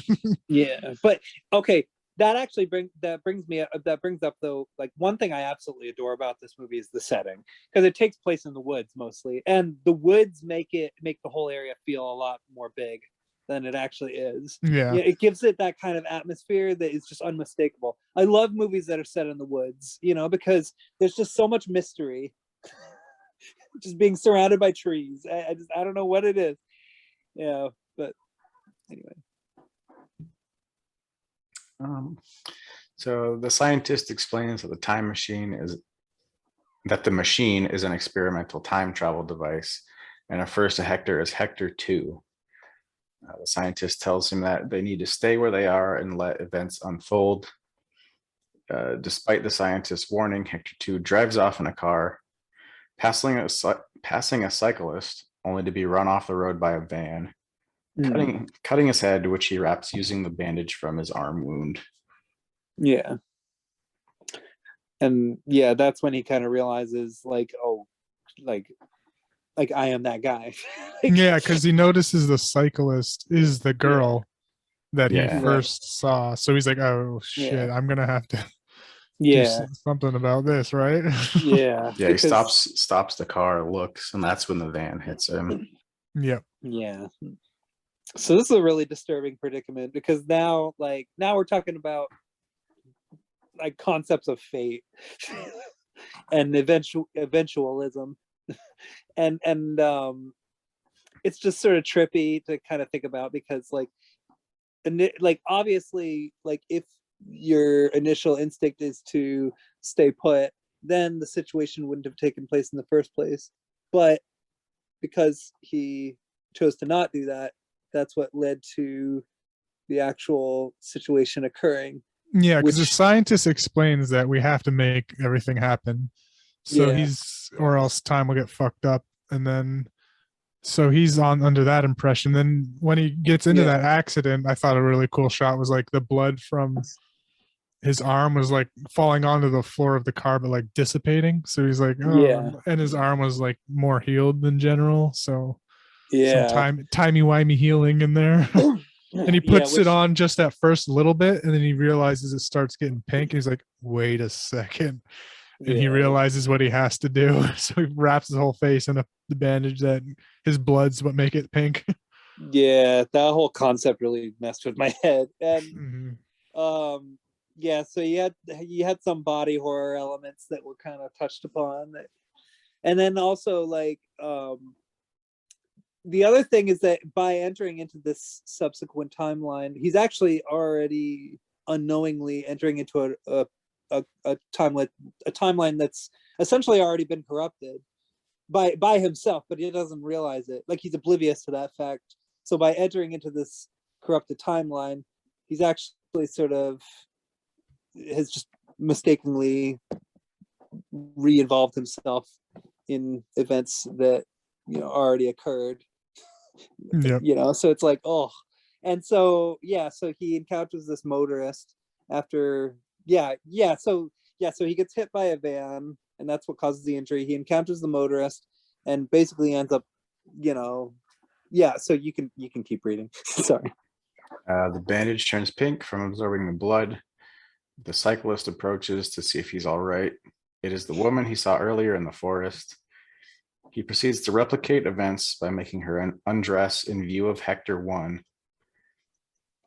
When she runs away, he catches her, inadvertently knocking her out. He lays her out naked on the ground and then stabs Hector 1 in the arm when he arrives. The woman escapes. Hector 2 returns to his home where he hears a scream and chases a woman through his house and onto the roof. When he attempts to grab her, she slips and falls to her death. Seeing the body from the roof, Hector 2 is horrified, believing he has killed his own wife. Yep. And this is actually a reason why I think it is about an hour backwards, is because of how quick it does shift, because from night to day. And also, it's also believable since it's so close, because you could see the silo, his house from the silo and everything like that. It's true. So I do think that it probably was about an hour or two that he just got sent back in time. Yeah. Because when he goes back to his house, it's nighttime. If you pay attention, generally it does go sunsets pretty quickly. Within an hour, generally it goes from day.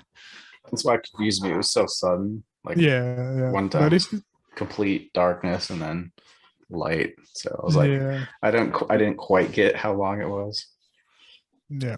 It is disorienting, and also the fact that it takes place in Spain too, like, which I don't know if that has anything to do with what side of the sun the planet's on, but that might have something to do with kind of just the abruptness of the shift. What time of the year? Also good point. It's September, so days are getting shorter too. There were some really cool like magic hour shots. Like, I mean, the movie looked gorgeous. But I would also have to say though, like, I think also in there was some point in this timeline where he did try to call himself, And that was he- sort of the first hint that he like that was the first fucking like with sort of shit. instance where he realized, wait a minute, I caused this. Like, this is my fault. Like, I got Yeah. myself into this situation. Yeah, it was Yeah, before he took the car. Yeah, before he Yeah. leaves the facility the first time, he calls himself. Yeah, Yeah. and that's the call from the very beginning of the movie. Yep. Yeah, exactly. Okay. Hector contacts the scientist over a walkie-talkie and convinces him to lure Hector's past self to the lab with warnings that he is being pursued. Driving to the lab, Hector 2 insists that he must travel back one more time, despite the scientist revealing that there is a Hector 3 who told him he must stop Hector 2 from doing just that. Yep. Okay. Yeah. Yeah. So this is sort of when like And you then already did we Yeah. mention the whole thing with the wife dying? Yeah. The girl, so yeah, when he goes back to the house, there's this so he's still wrapped up in the bandages and he's trying to kind of communicate with his wife, but his wife panics and No, he's it's so not dis- even his wife at the point. He thinks he's Well, chasing down the girl, and right, he he doesn't thinks even he's know his chasing- wife's in the house. right, but at this point in the movie, like it's sort of confusing still. Like, okay, yeah, no, you're right. Okay, so yeah, he thinks he's chasing the girl. He thinks the girl's in the house. Yeah, we're following And Hector 2 the- still. Right. Okay. Yeah, that's right. I'm so sorry. Yeah, it gets So a what little. what's really cool yeah. about this movie though is that at each act break is you switch to, so we're following Hector 1 the first act, when then and then it goes to Hector 2 for the second act, and then the final Yeah. act is we're following Hector 3. Which is, Yeah, I thought that was pretty sweet. yeah, and the main character in the movie just gets progressively more and more zombie-like as Yeah. the movie goes on. Yeah, You and know? he has a costume switch every time too. Yeah, the last shot of the movie, he looks Super practically fucked dead. up. I mean, yeah. But yeah, so in the midst of trying to pursue this girl, he ends up causing a sort of incident which results in who he assumes is his wife, which is understandable because she looks like his wife. She's wearing his which wife's also- coat. Exactly. So it's a pretty clear indication that it's his wife. Falls to her death. He obviously doesn't really, I mean, he's kind of looking at her from a distance, but he can tell that it's his wife. So he's completely distraught now because he's killed his wife. He doesn't know where the girl went.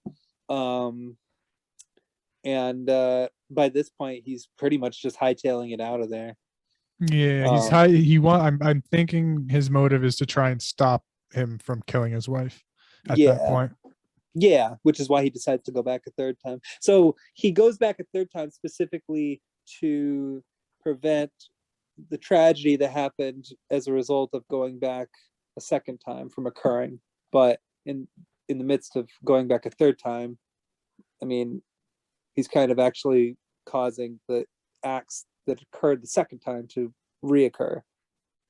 Yep, it happens, like it's a time loop movie. Yeah. Like it's the same way that like he was occurring the Hector 1 to go out and find it. He was, chasing the girl, making her strip and everything the first time. And then and like it's also kind of indicative of how like the person who's in charge of the actual time machine is how just opening it, like just activating it once can result in something as warped as this situation occurring.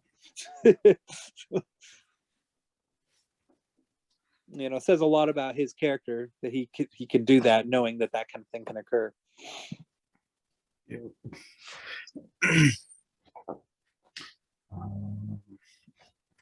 So after removing his bandages, Hector 2 convinces the scientist to send him back several seconds before he initially appears, which it showed like a clip of that before when he was explaining that there's a third one.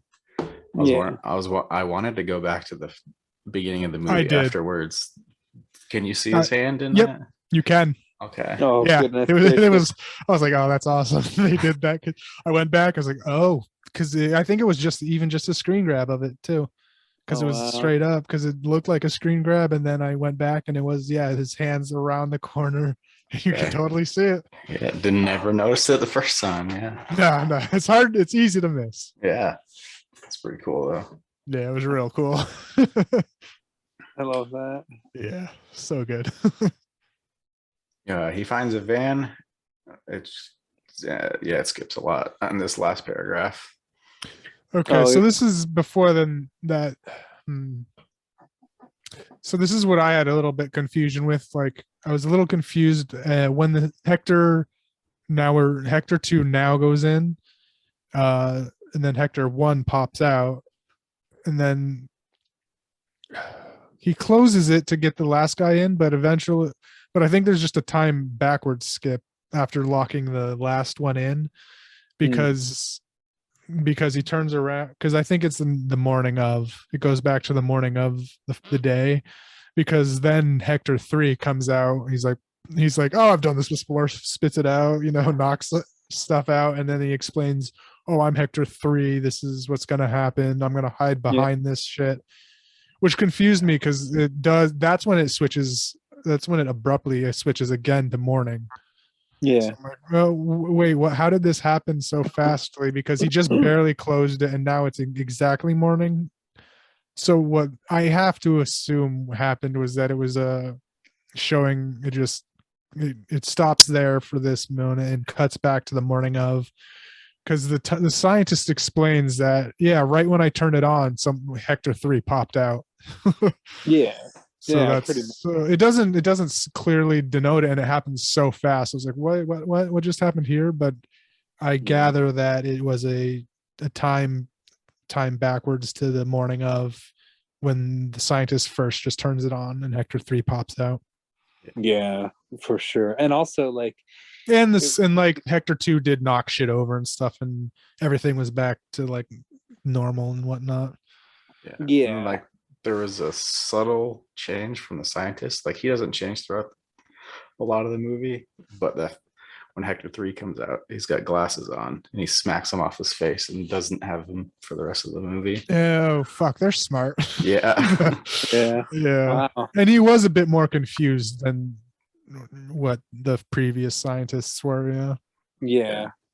Well, then, and also when Hector 2 goes back in time, I mean, he does it knowing that by doing so, he's going to cause a tragedy to occur. So, but anyway. Yeah, he said he's going to try and prevent it, though. Yeah, well, his goal is to prevent it, but how can you prevent something that's already occurred? That's the thing. That's sort of the toughest questions that this movie sort of is constantly asking. It's like, all right, well, if it's already occurred, then there's no point in going back in time to try and change it, because it appears that no matter what, you can't really change the situation. So, because it's already happened. I mean, it's a bit of a pessimistic, kind of warped way to look at time travel, admittedly. Yeah, it's the time loop scenario where it's can't change it. There's like I was reading a bit about it just to do it. Like Looper has a different view on it, where you make different splits. Yeah. I mean, Looper. The logic of Looper got a little floppy for me, but I do think though that like Looper does touch on the whole concept in an interesting way, or a potentially interesting way. I think it really, I don't know, your mileage may vary, but this movie sort of does it in sort of what do you call it? Like well, okay, so when he goes back the third time, when he becomes Hector 3, that's when, I mean, he only goes back twice, but he emerges for. Yeah. So when he goes back the second time and then becomes the third Hector, I mean, he immediately kind of fucks up. Like once he goes back and ends up realizing that he was the one that hits the car, which he did as a result of being kind of disoriented and beaten up. The thing, like, that's what's interesting too, is he didn't necessarily notice until he got to the car and was like, "Oh, I gotta stop him." And he's like, sits and waits. He gets a van because we do see a red van hitting him that first time, and then he opens up that shed and is like, "Oh, there's that van. Okay, I see what's gonna happen here." Yeah, exactly. So it's like, and so let's see. So then he goes back to his house sometime later. Well, wait. Okay, so what happens now is he's in the van, tries to knock him out, but also gets himself in another wreck and then damages his face further. Yeah. And so also Hector 3, when he comes out, he says, "Do not let him get in." Yeah. And there's also that moment with Hector 2 where he contacted me on the radio, and he's like, because he's piecing together that, like, how do you know that? Because he sees that the battery's gone. Yeah. So wait, so he starts piecing together that the scientist knows more than he's letting on, and he's right. All right, Hector 3 contacted me. There's another one walking around. So he was like, "Oh, this walkie-talkie," chucks it off, and then there's the battery right next to it. Yeah. It's crazy. Yes.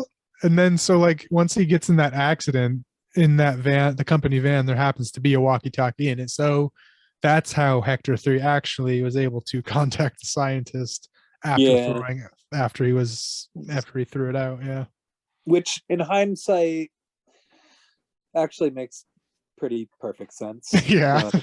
Yeah. I thought there was something that was confusing about it, but yeah, no, that actually, yeah, that's pretty straightforward.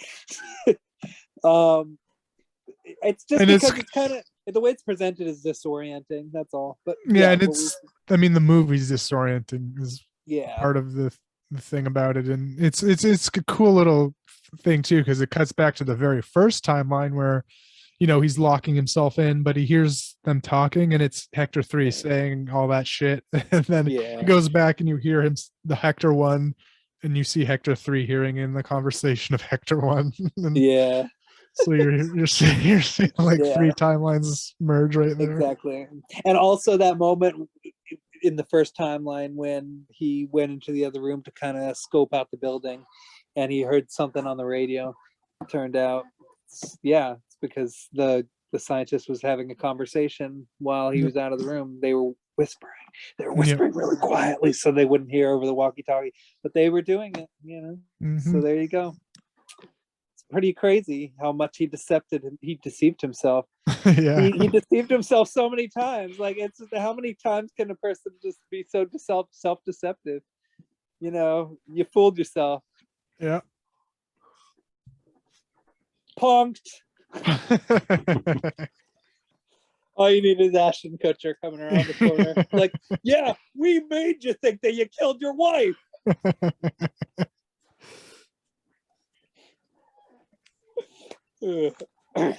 All these Spanish people don't even know who the hell he is. Like, this random weirdo with a backwards baseball cap. It's like, oh, he was in that 70s show.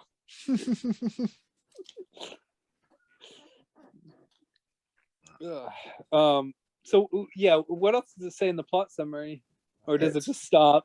It gives up. Just gives up. He finds a van and runs Hector 2 off the road, but crashes as well, knocking himself out. Upon waking, he informs the scientist he has failed to stop Hector 2 by any means. He encounters the woman again, startling her into screaming, which happened earlier, which Hector 3 knows, oh, that's not going to make him run this way. It's going to make him run home. Yeah, that's true. Which is interesting that he kind of did that. But... yeah. Though she does not recognize him as her assailant. Since Hector 2 has heard her scream, Hector 3 and the woman flee to Hector's house. They become separated. Hector 3 finds and hides his wife, then realizes what has to happen, will happen, and has already happened. He finds the woman, cuts her ponytail off, gives her his wife's coat, and tells her to hide upstairs. Hector 2 chases her onto the roof. Hector 3 sits on his lawn with his wife as Hector 2 accidentally kills the woman, then drives off, heading back to the lab to become Hector 3. Emergency vehicles are heard approaching in the distance. Yep. It's more or less how it does end, yeah. Such a creepy ending. Yeah, and the cool little bit was too was like the table comes back to smack him, and then you think it's at first you think it's the girl doing it, but then it's not. Yeah. Hector 3 is the one that smacks Hector 2 down. Yeah, which I forgot about that part. There were a lot of things in this movie I forgot about, Yeah, it's, that's good. Yeah. What did you think of it, Zach? Pretty good. Really enjoyed it. Yeah. Yeah, it's a really special little movie. It's terrifying on a number of levels. It even manages to create its own sort of internal type of horror as well. Like, one of the most suspenseful scenes in the whole movie for me was the part in the second timeline when he was trying to find himself in the woods, and so that for the purposes of scaring himself, but he couldn't. He did the timing. He did the binocular thing like 3 times before he like gave up. He was like, "Oh god damn it, I'm not gonna get it. I fucked up. And then he realized, wait a second, this is it. This is it, and then he does it. Yeah, but that was a really creepy moment though, because like you didn't like the first time you watched the movie, or at least for me anyway, the first time I watched it, I didn't quite know whether or not like he was going to somehow get the upper hand at that moment, or that he just created a paradox, or like anything could have happened at that moment, and like so far he had gotten it right, and like that one moment he just couldn't, like he blew it somehow, and how that would evolve, like what direction the movie would go at in that, like after that. I mean, and there was also when he was initially stripping the girl, that she kicked him, and which led to the whole her getting knocked out. He was like, "Oh shit, is she gonna get away right now? Yeah, fuck this all up." But no, he chased her down and knocked her out, which was genius, because then he was able to place her where she was naked. yeah. And it was consistent with what had already taken place too. I mean, that's the thing. There were several different little moments in this film where the characters seemed to screw up, but then it actually ended up sort of hearkening back to something that had already occurred. Yeah, how it did occur. Yeah, and it's a really magical little movie because it was made with a low budget, and it just goes to show you like what a good script and dedicated like filmmaking and great group, like a good circle of people can like really make something pretty thoughtful and intriguing and really intense. Yeah. Yeah, I really love this one. So, but yeah, go on. Good. I say there's people on Letterboxd that hate it. I don't get it. They didn't get it. Yeah, probably. Yeah. Yeah, I mean, it's somewhat of an unorthodox type of movie. Like if you're somebody who's like a big genre fan, I mean, I suppose there's the possibility that this might be that it's too much of a thinking person's movie for some people. I mean, maybe folks who are looking for visceral carnage or might be barking up the wrong tree with this one. I mean, there are visceral elements, but it's not done in the way you think. Like it's much more subtle about its horror than you expect, and yet at the same time it's pretty screwed up still, nonetheless, but just not in the way you expect it to be.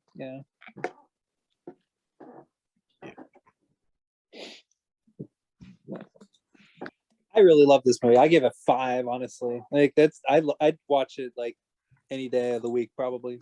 Yeah, I gave it a 5 as well. Yeah, I'll give it a 5. I think I originally gave it a 4, but after processing it a little more, I give it a 5. Yeah, definitely. It is a lot to process. But what? So you definitely could use a restoration, but yeah, it was a little like dulled out and a bunch of scenes and everything. Yeah, Well, I definitely would say though that I mean, like if looking at all the crazy garbage that gets restored these days, like there's no reason why a movie like this should get a restoration, honestly. So, I mean, there's a Blu-ray of the movie Laser Blast. Think about that. A Blu-ray of the movie Laser Blast exists, but a Blu-ray of Timecrimes does not. Yet.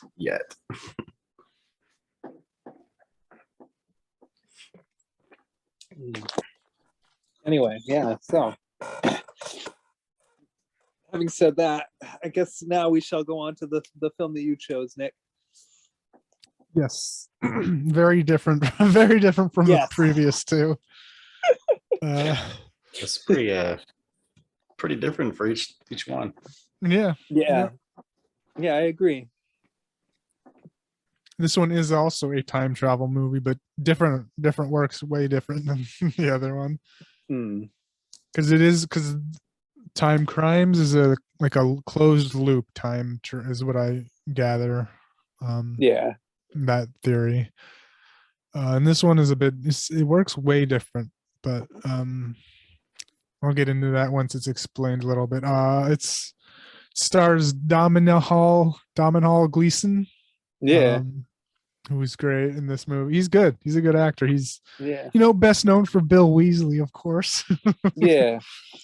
And what's the title of the movie? About Time, right? Sorry if I did miss that. This movie is About Time. Bill Weasley, you mean, or Bill Weasley's Harry Potter, man. Yeah, no, that's true. Yeah. Well, and I actually love that actor. Yeah. So he's been in Ex Machina. He was the main character in that. Yeah. Most recently, that people would recognize him as in the Marvel movies, right? No, the most recent Star Wars movies. Oh, that's right. Sorry. Yeah. That I one keep thinking general... he's in the Marvel movies for some reason. I don't know why. Same thing at this point. Yeah. It's starting to blur a little, but yeah, I'm managing to keep them separate for the most part. But they are starting to blur a little bit. But yeah, okay, Star Wars. Yep. So yeah, that's him, and then he's played by his dad is Bill Nye, not the science guy, just Bill Nye, Nighyh or whatever. Yeah. Who is I can never complain. Yeah, he's great. He's great. It's a movie with a fairly small. Yeah, there's the mom, dad, uncle, sister. A little family, a perfect little quaint family, and it takes place in the UK. They live in Cornwall, I guess, which is like a way down south, a beach city town. They give it's a little exposition at the beginning, which is it's a fine way just to establish how the family is. It's the mom's a no bullshit kind of mom, idolizes the queen, kind of her fashion sense. The dad's more laid back, charismatic, laid back kind of dude. His little sister, his little sister's a little bit of the wild card. Kit Kat is what they call her. Her name's Katie or Kate. And then they have. I enjoyed her character. Yeah, she was cute. Yeah. And then we have the main character Tim. He's quite the main character. He kind of makes this movie into a little bit of a coming of age story because he doesn't do the whole dating thing right away. He kind of takes his time getting there. Yeah, but that's obviously his goal is to find love. That's what he wants. So it starts out basically there's a New Year's Eve party, and he's he narrates that, this is the worst party of all year. He hates it. He's a little socially awkward. He bumps into people. He blows off this a cute girl that he just has no interest in. He had his eyes set on some real bombshell, but she's of course with a male model herself. But so he's blowing off this cute girl that has interest in him, And then, you know, the next morning he's like, oh, this fucking sucks. that last night sucked. I hated it. But his dad, you know, gives him a talking to. And it's funny because there's little jokes of, oh, and by the way, this is a rom-com, basically, a science fiction rom-com. It's the genre, basically. Yeah. Although I would only say, though, that the romantic actual part is only like, maybe like the first like 45-50 minutes, you know, and then after that it kind of slows down and kind of is more about family, I'd say. Yeah, it's a dramedy because it has some comedic bits, but it's dramatic as well. It's got a little bit of everything. Yeah, a little science fiction-y type stuff. Yeah. And then so his dad's speaking to him. It's funny because it's like he's like, I don't know how to really explain this isn't gonna go well. And Tim's like, okay, when a man, like, he gives like, oh yeah, I know about, you know, when a man and a lady love each other, because it's kind of giving off the sex talk vibes, but he's like, no, it's a bit different. All the men in our family can time travel. It was funny. It was funny because of like Bill Nye's delivery. Like he like made it hysterical. Yeah, because he's got that dry, like wry, kind of sarcastic like way. Just his personality is like that. And then when he like is trying to explain it, he's like stumbling over his words, which you don't really see before that. He's like a cool, charismatic, smooth talker, but this is obviously something that would be a shock to when you get told. So like I'm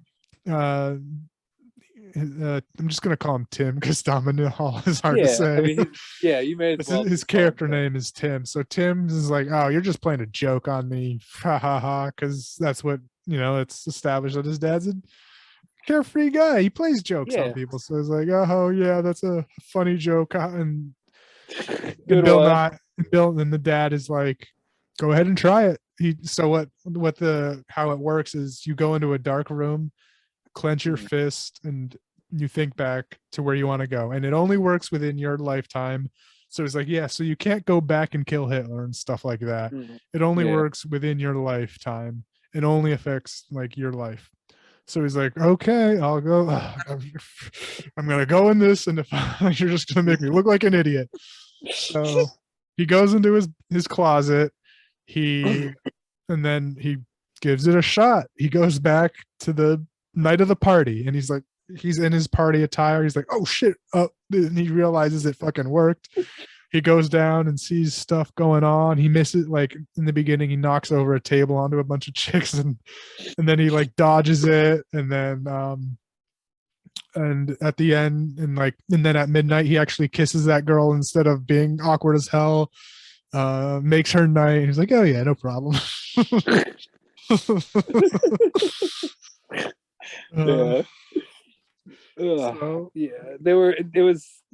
were a lot of little, I mean, it takes the main character some time before he finally sort of I mean, you know, before he finally actually manages to like get on even ground in the love realm, so to speak. So he goes, so it works like he goes back to the present, which is technically back in time. So you're able to go back to like the present time, and he like confronts his dad, and he's like, what the fuck? He asks the questions like, oh, you know, the basic stuff, like you can't fuck with time, really, nothing, like there's no butterfly effect that's major that seems to happen that much. And he's like, so what did you use it? Like he asked, what did you use it to do? And he's like, read books mostly. Like his dad uses it to, I read all of Dickens' book 2-3 times and a bunch of stuff like that. And he was like, he asked the important questions like, oh, well, I want to get rich. And he's like, that does work. It's happened to people in our past, but they end up not living, you know, which is pretty profound. Like that's kind of true. Like you're just in real life, if you're just kind of chasing that money, you're not really living, right? Pretty much. Which is why I love this movie too. It's pretty dramatic and I don't know, well written and just well thought out. With even this time travel stuff, doesn't have too many time travel plot holes as far as most go. It stays pretty consistent, actually. Like later on when they get into the whole like chance of certain like fertilization.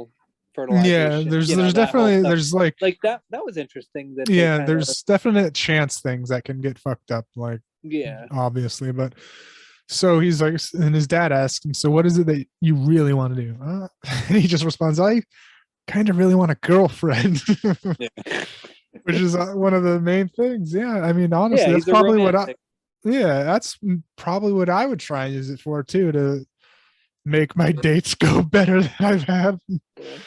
I mean, I don't want to be a dork and say that if I had the power to time travel, that I would just go back in time and reread books. I would do that as well, though. That's the thing, is I would do that as well.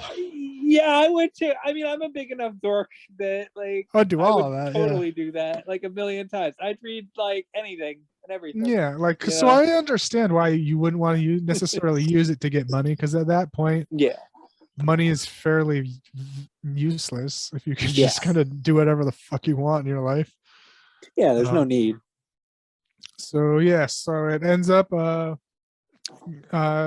it's summertime. One of his little sister's friends is visiting, or like cousins. It's something to do with a cousin friend, but it's his little sister's friend basically. Yeah. She's played by Margot Robbie. Like I don't remember her being in anything before this necessarily, or like Wolf of Wall Street and then Harley Quinn. So I think that's it. Yeah. It was a nice surprise to see her here. Yeah. Totally forgot she's Australian too, with her accent. Oh yeah. That's played off. And I don't know if it's probably an American film, so we wouldn't know, but well, it was pleasant to see her in this, So. Yep. And it's so he tries to woo her over the summer. The little first bit, it's hilarious. She asks her to, do sunscreen on her back. He just explodes. He just blows his wad on her back with the sunscreen. That was funny. Yeah. So he's like, and then I gotta go back in time. And then he just immediately walks up, goes inside. And then next time he plays it cool. He's like, oh yeah, well, give me 1 minute. Yeah, sure. And then she's, oh, that's nice. That's good. Yeah, it's my specialty kind of thing. And his dad's over there reading a book, just, shaking his head. Like, I see your, I see you, buddy. Another thing I really liked about the time travel in this movie is how the intentions, like the intentions behind it changed throughout the course of the movie. So like initially he like throughout the first part of the movie, he's kind of using the time travel to kind of go back and correct some of his mistakes and just sort of fix little things he did wrong here and there to kind of like reestablish himself and all that stuff, and just kind of like correct little mistakes here and there. But then throughout the course of the film, he doesn't really travel back in time as much. Yeah, he even says it like eventually he's like, and then I just started, I didn't even need to use it as much anymore, just because of how life started working out. Yeah, and eventually he just starts kind of using it to just do more the type of stuff that his dad was doing, like go back to read books, go back to all that other stuff. But anyway, we'll get to that. So what happens with Margot Robbie in that summer is hilarious too. Yeah, it's like such stereotypical what the people would say is such a typical woman response. So it's the last night, he goes into her room and kind of confesses that he likes her, and she's like, you waited to the last night. That's, I don't know, kind of disrespectful. Maybe if you do that. Yeah, it's kind of insulting. Maybe if you started it earlier, this would have worked out. So he's like, oh god, earlier? Okay, noted. All right. And then he goes back a month in time and starts, and then has basically the same conversation a month earlier.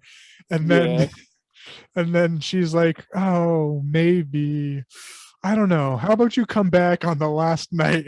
And you're just like, women. Of course. Yeah. Of course you It's would not say working that. out. Yeah, that's so funny. I thought that was hilarious. Yeah. But I it mean, just otherwise turned. it would have been like, oh, what? Yeah. Well, no, you go on. Yeah. I mean, otherwise it could have totally evolved into like a sort of summer fling type of situation, Yeah. But no, this Yeah. movie doesn't play this movie doesn't play by the rules. It does, but it doesn't. It follows the rules, but it also breaks them at every opportunity, and Yeah, I would because say there's that, for a rom-com that it definitely kind of is. There's no like second act breakup with him and the girl he gets with generally. yeah, thank God. Ugh, Yeah, I hate it when they do that shit. so annoying. I've watched that so many times. And one thing I will say, that it's by the same person that did Love Actually. Yep. And Love Actually is a really, really silly, dumb movie but I adore everything about it. Mm-hmm.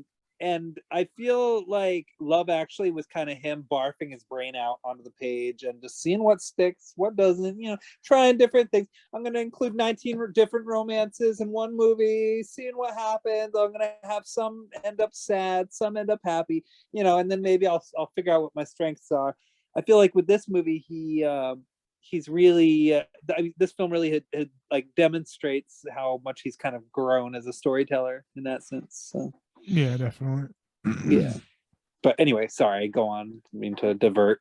No, that's fine. Yeah, no. So that ends up nothing happening. The first, he called it the first love of my life, drove away. So he's goes to school, or I guess he's done with school and starts getting an internship as a lawyer. That's what he went to school for down in London. Him and I believe his sister does eventually be living in London as well, but he moves in with this funny guy. It's like someone his dad set him up with. He's hilarious. He's just an ass. My favorite character. Yeah, he's an asshole screenwriter. Or not screenwriter, but stage play writer. Yeah, he's a playwright. What'd you think of that character, Zach? It was good. I liked him. Yeah, he's such an asshole, but hilarious. Yeah. He sets him up in his daughter. Okay, so he's like, okay, that's my wife. She was first you won't like her, but eventually you'll notice that she's the greatest person on earth, which is why she left me. And then he sets him up in his daughter's room. He's like, yeah, that's my daughter. You can sleep with her if you want. She's a total slut. Yeah, apparently everyone else has. And apparently everyone else has, yeah. And it's like a room. There's a Britney Spears poster on the wall and everything, which was hilarious too, because he just inadvertently, like I was watching it on Prime and inadvertently it was just like Britney Spears. I don't know if she's actually credited for it, but it was like on that, how on the Prime they have that X-ray stuff for some movies, and it's just like Britney Spears herself. Like, oh, okay, did they credit her for a poster? Apparently that's funny. Yeah, but anyway, yeah. So there's that. I guess Amazon. It's hard to get away with hiding from society in picture form only when Amazon Prime, Jeff Bezos is watching you. Yeah, anyway. Might have to pay for her likeness and stuff as well anyway, so it's probably why they had to do that. Yeah, I guess so. It's like, oh, gotta throw some money to Britney. Another person bought or rented. About time.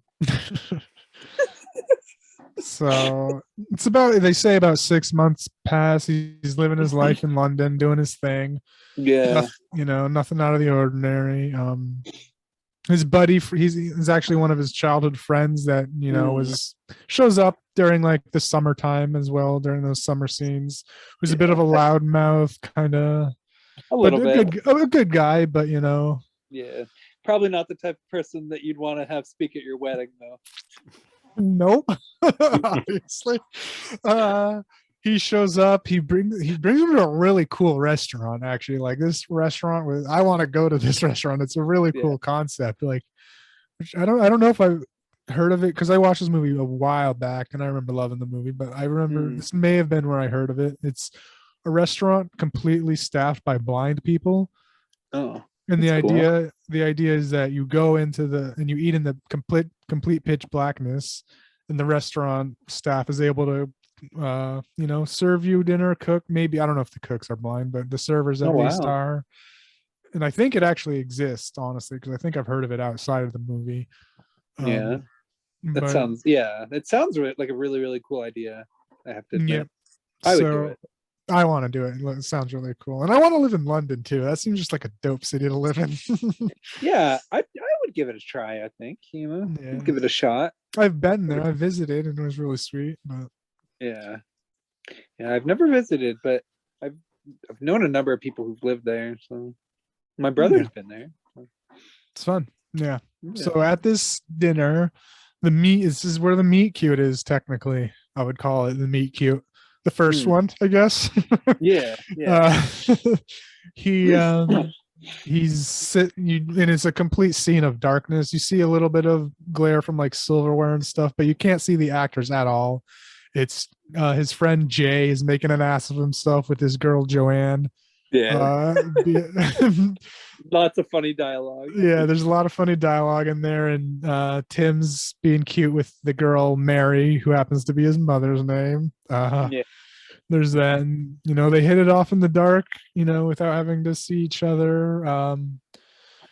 They go out to the street level once dinner's over. Jay continues to make an ass of himself with Joanne, and she's like, "I'm gonna ditch him as soon as I can. I'll be right back." But yeah, Tim and Mary, they hit it off. He gets her number. It's like, sweet, here we go. Awesome, great. And then he goes back to his apartment, all high on life, but his roommate's pissed off. Yeah. Who I guess didn't go well. Yeah, his play didn't go well. I guess at this point they are kind of friends at this point. Yeah. Definitely by the movie they are. Right. And he said, "Yeah, my actor just flubbed his lines. He was sitting there for 30 minutes. It was a disaster." Yeah. So Tim has the idea of, all right, I got to save this. I'm going back. So he does. He goes back. He goes back and tries to fix the lines of so he goes back, goes into the room of this one douchey, who, by the way, is Vernon Dursley from Harry Potter as well. So yeah, there's that connection. And then, it was nice. He had a couple different Withnail and I character actors in this, I've noticed. But anyway, go on. Yeah, so he goes in there and tries, and you think it's gonna work because he does act, because he shuns him out. He's like, get out of here. Who are you? Get out of here. And then he goes to watch it, but it's a different actor that fucked his lines up. So he's like, oh, God damn it. So he gets up and goes back in time, and then he's just on the side of the stage holding up the lines for this actor. And so it turns out. Oh, and by the way, can I just say, like, and I don't know, I mean, I'm somebody who's acted in several community theater productions. That play, like, if that was a professional play, that was probably the worst play I've ever seen in my entire life.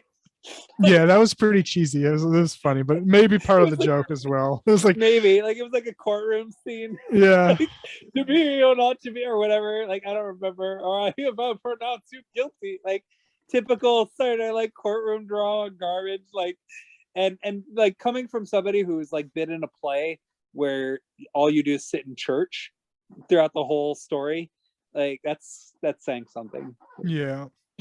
Yeah, that's fucking what. Yeah. But so after that, he's feeling good, and he tries to contact Mary. Yeah, he tries to contact the girl, but he realizes that, oh shit, I didn't get her number because I didn't go to the restaurant. So I never met her. And so he goes back to the restaurant to try and get her number, but they paid in cash. We're a walk-in, couldn't do it. So he's like all shitty, depressed. But one thing he learned from her was that she's a fan of Kate Moss, who I guess is she a photographer or a model? I think she's a model, I guess. Yeah, well, I mean, I think maybe she does both. Yeah. So he notices that there's a Kate Moss exhibition, like an art gallery for her as well. Anyway, Yeah. um, so he just basically shows up for a week straight that it's happening because you see him. So you see wardrobe changes and stuff. Yeah. It's basically like a time flying by of him just waiting for her to show up. Eventually, his sister comes to keep him company. Yeah. And then she shows up and he fucks up that interaction as well a few times. Yeah. But I Yeah, don't it think he takes him a time while. travel. He doesn't time travel to. He just keeps going back to her to actually win her over. Yeah. Creepily too, because he's dropping knowledge that he shouldn't know from Yeah. that dinner date. He basically gets himself invited to lunch where he realizes that she actually started dating a guy about a week ago, and he's like, Yeah. which It's leads like, to some funny shit of he starts interrogating them like, okay, where did you meet? Oh, this yeah. party at your house? What time was this party? Where exactly? Tell me where. And he's like, oh, he's interested. And once he got some information, he's like, oh, I don't feel good. This is, don't trust the blueberry muffins, and walks away. I was Yeah. like, okay, that was odd. Yeah. And then he goes to that party on Yeah. that day at that Yeah. apartment. You know? Yeah. And yeah, he finds her. He goes up and like starts smooth talking to her, and he's like, hey, Yeah. nice to meet you. I noticed that you were the only one that looks like you're bored to death out here. Like, this kind of party's a living hell, which is what she Yeah. explained at that luncheon. Like, oh yeah, it was a living hell for me. And then he show like when she's at the Kate Winslet, or not Kate Winslet, Kate Moss. Kate Moss, yeah. That'd be funny. Yeah. Kate Winslet showing her boobs. There was a Kate Winslet. Was it in this movie that she was mentioned? Maybe. I do, because there was a like Titanic reference in one of these Yeah. movies we watched. There's also a Titanic reference in Love Actually, so I wouldn't be surprised. I think it was this movie. Yeah. Yeah. Then it must have been. What's this his name? Daniel Curtis, or Loves that shit. yeah, or what? Wait, is it Daniel Curtis or Richard Curtis? William Curtis? I don't Richard. remember his name. Richard Curtis. It sounds like Richard Curtis is a Titanic fan. Yeah. So yeah, he drops the line that she said on him, like it's something about, oh, but her early work was so much better of just a girl on a beach. He drops that line on her, and woos her. Yeah, because he knows her so well by this point, because he spent all this time traveling and getting to know her, that by now it's just smooth sailing. Like, now he can just woo her like nobody's business. He's mastered the art. That's probably the most useful thing that time travel did for him in this movie. Allow him to get to kind of know her and understand her and recognize, because it's a love story. He falls in love, true love. It's like, oh. Also, it just gives you a shit ton more confidence, because you can like just be kind of more bold than you'd be feeling. Like, the anxiety is a little less or completely gone if you're like, oh, I can redo this. So let me just throw shit at the wall and see what sticks. So like, girl, like, what they say is like, girls dig confidence, so you can be a lot more confident in it, which is definitely what shows up in like this character as well. So yeah, they go on a date. They, she, oh, can you walk me to my car, which is actually still parked at her place. It's like, what? This was a long walk. How far is your car? It's at my apartment. I took the taxi to which obviously, so she's into her, because she's basically inviting him up to her apartment, which she does. She basically says, let's bang, let's get it on. And there's a great little time jump that he does. Is he basically redoes the sex a couple times. Like, the first time was a mess, the second time was good, and the third time, like, the second time they're like sprawled out on the bed naked, and then the third time they're sprawled out on the floor naked, and he was like, it's a beautiful thing. He spent all this time not being in relationships and not dating and not doing anything, that he is doing what any young person would do. Who had time travel. He's using time travel to learn how to have sex. I mean, it's an understandable decision to make, because if you go back in time, then you're erasing it from happening, but you're still obtaining the knowledge that you experienced. So everybody wins, Yep. So that was great. Yeah. And so yeah, after that, they pretty much. There is one little bit shortly after where their relationship is strained a little. Well, actually, not really. Not even. I know. Is it the return of Margot Robbie? Is that what you're getting at, or? Yeah, but even that. It's just a test, like, really. Yeah, it was really more a test, and he passed. Like, so what happens? Yeah. So after they get together, it's a bit of a time. I think even like, so what happens? It's a fairly significant time jump. You see him just doing cutes. It's a montage of cutesy romantic dates and stuff. He moves with her. Oh, I remember what occurred that kind of set her parents visited. And her parents were, that like, was funny shit. People. Yeah, her parents, he's like American parents. And she's like, yeah, they're a bit conservative. Do they know about me? They know of you, kind of. Yeah. Just don't. It was funny. Just don't talk. Do they know? And he's like, do we know I have sex? Yeah, but don't bring up oral sex. Yeah. That's one of the things he brings up immediately. And he's like, I'll be right back. Hold on. Yeah, and this movie it pulled a fast one on me. I thought that it was gonna go for the cheap shot, because they always do, where the character is positioned in a certain way where, like, it looks like something's gonna be misinterpreted. Her parents are gonna open the door and see her leaning down in front of his pants, and they're gonna assume she's giving him a blowy or whatever. And then they're gonna have to time travel and fix it. Like, I thought it was going to go in that direction, but surprisingly it didn't. The film actually used restraint. Actually, this movie used a lot of restraint. It always didn't quite go in the direction you thought it would, which was cool. So, but the point was, it could have. Yes, definitely, easily. Yeah. So that goes well. After a few tries, apparently, the meeting goes well, but. She's tired. She's exhausted from that gathering with her mom or her parents.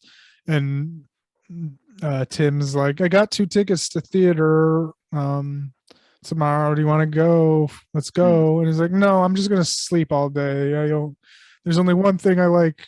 I like sleeping the most, and I hate theater so much. So he's like, all right, I don't know where to find somebody on such short notice to go to theater. And this is a character again that you meet early on, that's a lovable goof.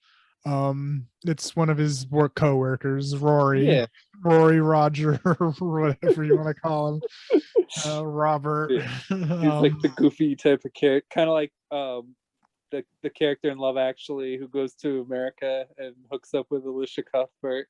I forget what his name is in that, but like, he reminded me of him. Yeah.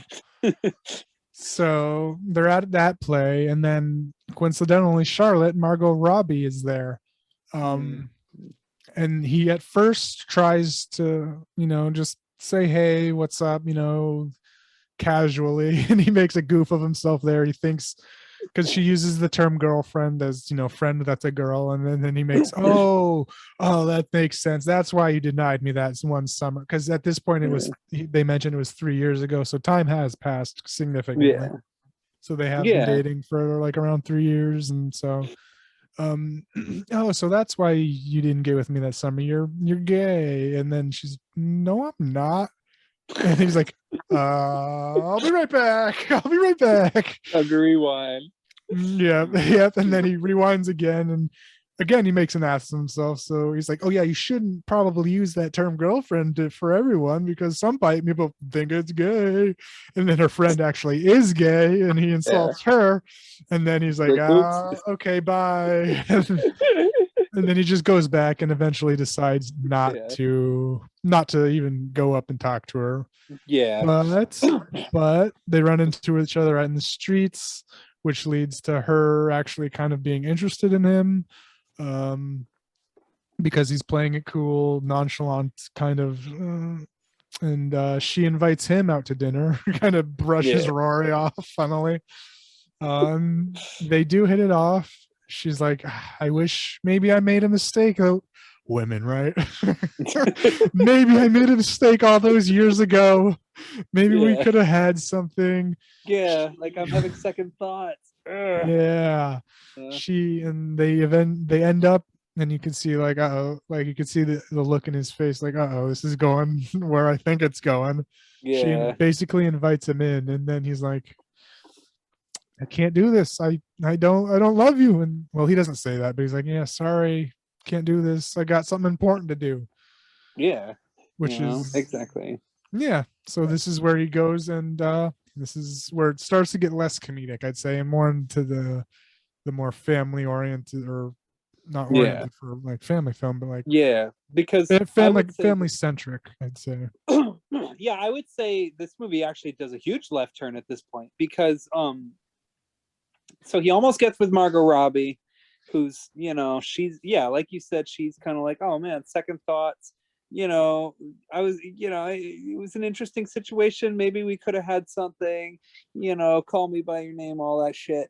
And then he's like, well, actually, no, I want to stay committed to my relationship. I want to actually, like, it's his moment where he actually demonstrates maturity and like puts his foot down and says, no, I'm in this for the long haul. I'm staying committed. Yeah, and he could have been a scumbag too, also, and just yeah, actually gone through with it, but also just gone back in time and just to do it, just to have sex with a Margot Robbie, and then just go back in time, and technically it didn't happen. Yeah, and I was rolling my eyes because I was ready for the film to go in that direction, be like, okay, now this guy's gonna have to learn another hard lesson. Mm-hmm. But no, it's like, no, actually, no, this I movie's love gonna this pull girl, the rug yeah. out from under me. Yeah. Yeah, she's like, no, I love this girl. I'm gonna go do the right thing. Yeah. And he goes. And what does he do as soon as he gets home? He proposes straight up. She's like still in bed, asleep, literally slept all day because it's nighttime. So she's obviously slept all day, and like, yeah, no, exactly. And so I'm watching this and I'm thinking, okay, so why doesn't that happen in more romantic comedies? Like, why do the characters always have to screw up and go through the whole, ridiculous garbage where, the characters are broken up and don't want anything to do with each other. And then eventually they have to, they end up, coming to terms with themselves and learning their life lessons and then decide, well, I guess he would make a pretty good friend. Like, that's it feels like that's a lot of romantic comedies that kind of go in that direction. And this movie, all of them really. yeah, I mean, most of the ones I can think of. But this movie definitely, was not playing that game. It was like, no, we're gonna do something real here. So. Yep. And so he proposes to her quite clumsily. Mm-hmm. Yeah. And so he redoes it, and it's a little funny one too that it actually works out too. There's music playing in the background and stuff, and she's like, oh, and she's like, yes, I'm so glad you just did it this way too, without in front of people, no grand gesture type thing. So he doesn't actually time travel to get rid of this. He just goes into the other room and shoos like his buddy's there with a bottle of champagne, and there's a live people playing, which we're at the play. So I laughed so hard at that. Oh my god, that was like the funny. Yeah. Like now I'm like picturing like if she hadn't said that, like what her reaction to that band and all that garbage would have been like. Yeah, if he actually did wake her up and bring her out, because she was like, oh, what are you doing? You're on your knees, you're saying this stuff. Are you proposing to me? She's saying all this half asleep, and he's like, yeah, I am. And then she's like, yeah, let's do it. I'm glad you did it this way. And then he's like, shoot. Yeah, like the fact that he had to get a live band, that's just too much. It's just insanity at that point. Well, he has all the time in the world to do it. And it was the band from that play, so yeah. I hope he I hope he traveled back in time and didn't get those people there and just did a simple proposal and moved on, because otherwise he probably would have had to pay all those people for showing up at his apartment. It would have been stupid of him to not time travel. It's like, time travel to get out of debt. That would be another good reason to time travel, I'd say. Yeah. Stop stupid purchases. Yeah. Yeah. I'm going to time travel so that I can avoid making more stupid financial decisions. Yep.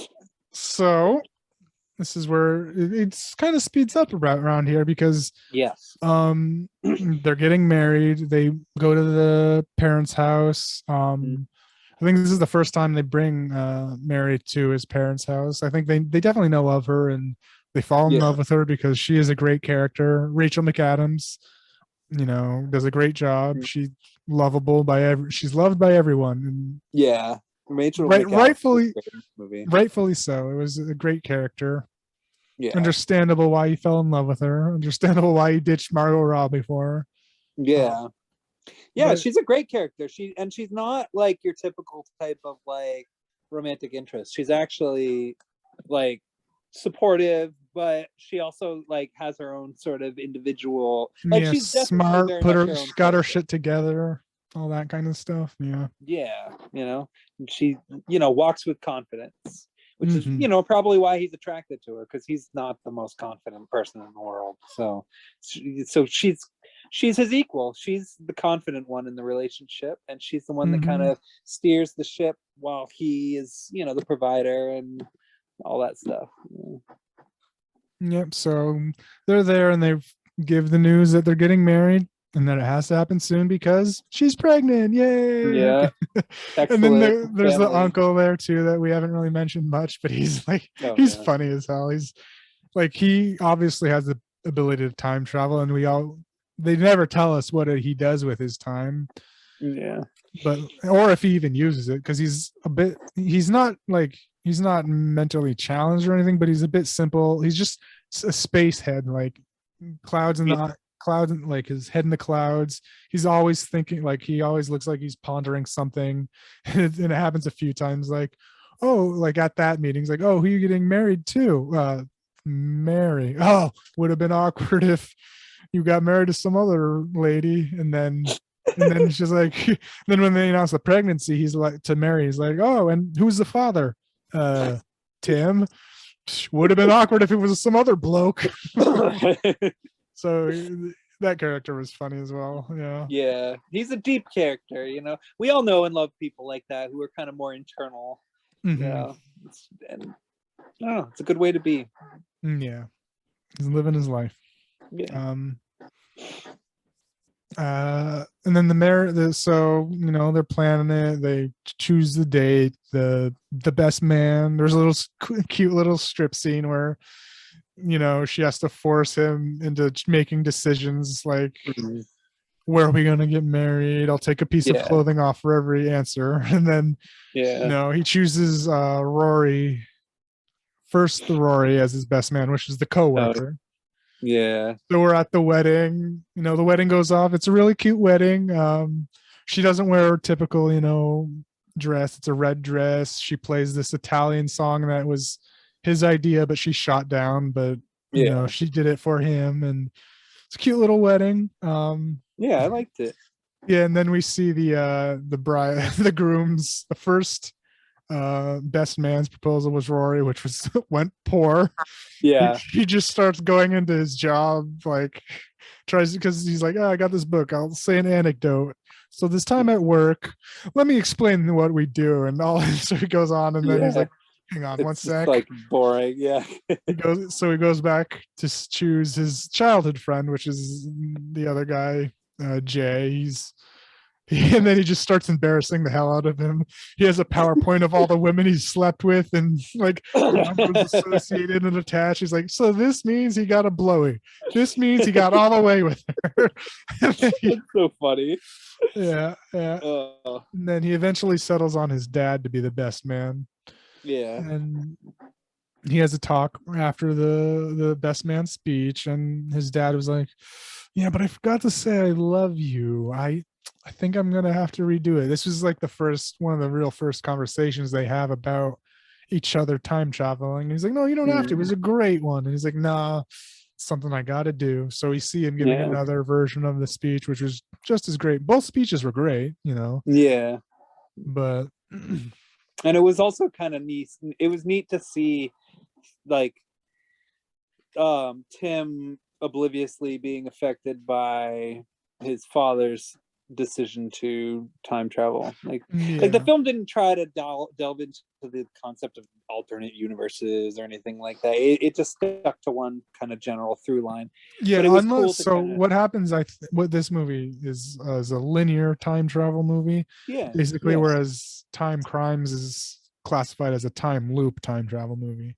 yes, So they're two different kind of time travel movies. yeah, So that's how this one works really, because yeah. And in time is really more about time as a metaphor or yeah, time as a concept rather than time being not time used or travel. There's no time manipulated. travel Yeah, in it, you know. yeah.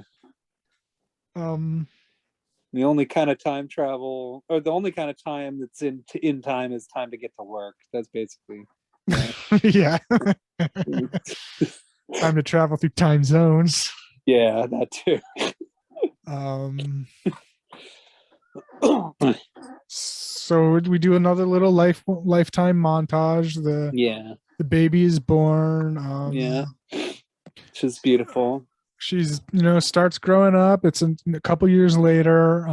It's like her first or second, I think maybe her first birthday. Yeah. Everyone's showing up except for little Kit Kat. She doesn't show up, Oh yeah. but her boyfriend does, who we actually should mention that she's been seeing throughout the whole movie. It's kind of an abusive relationship. Yeah, I We get see that. Kit Kat.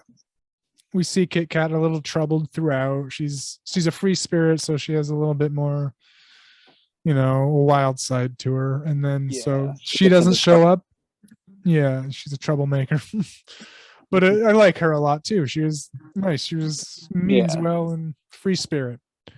Yeah, exactly. But she doesn't show up to the birthday party when she was supposed to, but her boyfriend does. Yeah. And he's like, the boyfriend's like, oh, that's not good. She was drinking this morning and she was supposed to drive herself here. Mm. And it turns out she did drink and drive, gone to a pretty bad accident. And they go to the hospital. She's all messed up. Yeah. So the film kind of goes a little bit into some dark territory here. Yeah, this is where it gets more heavy, definitely.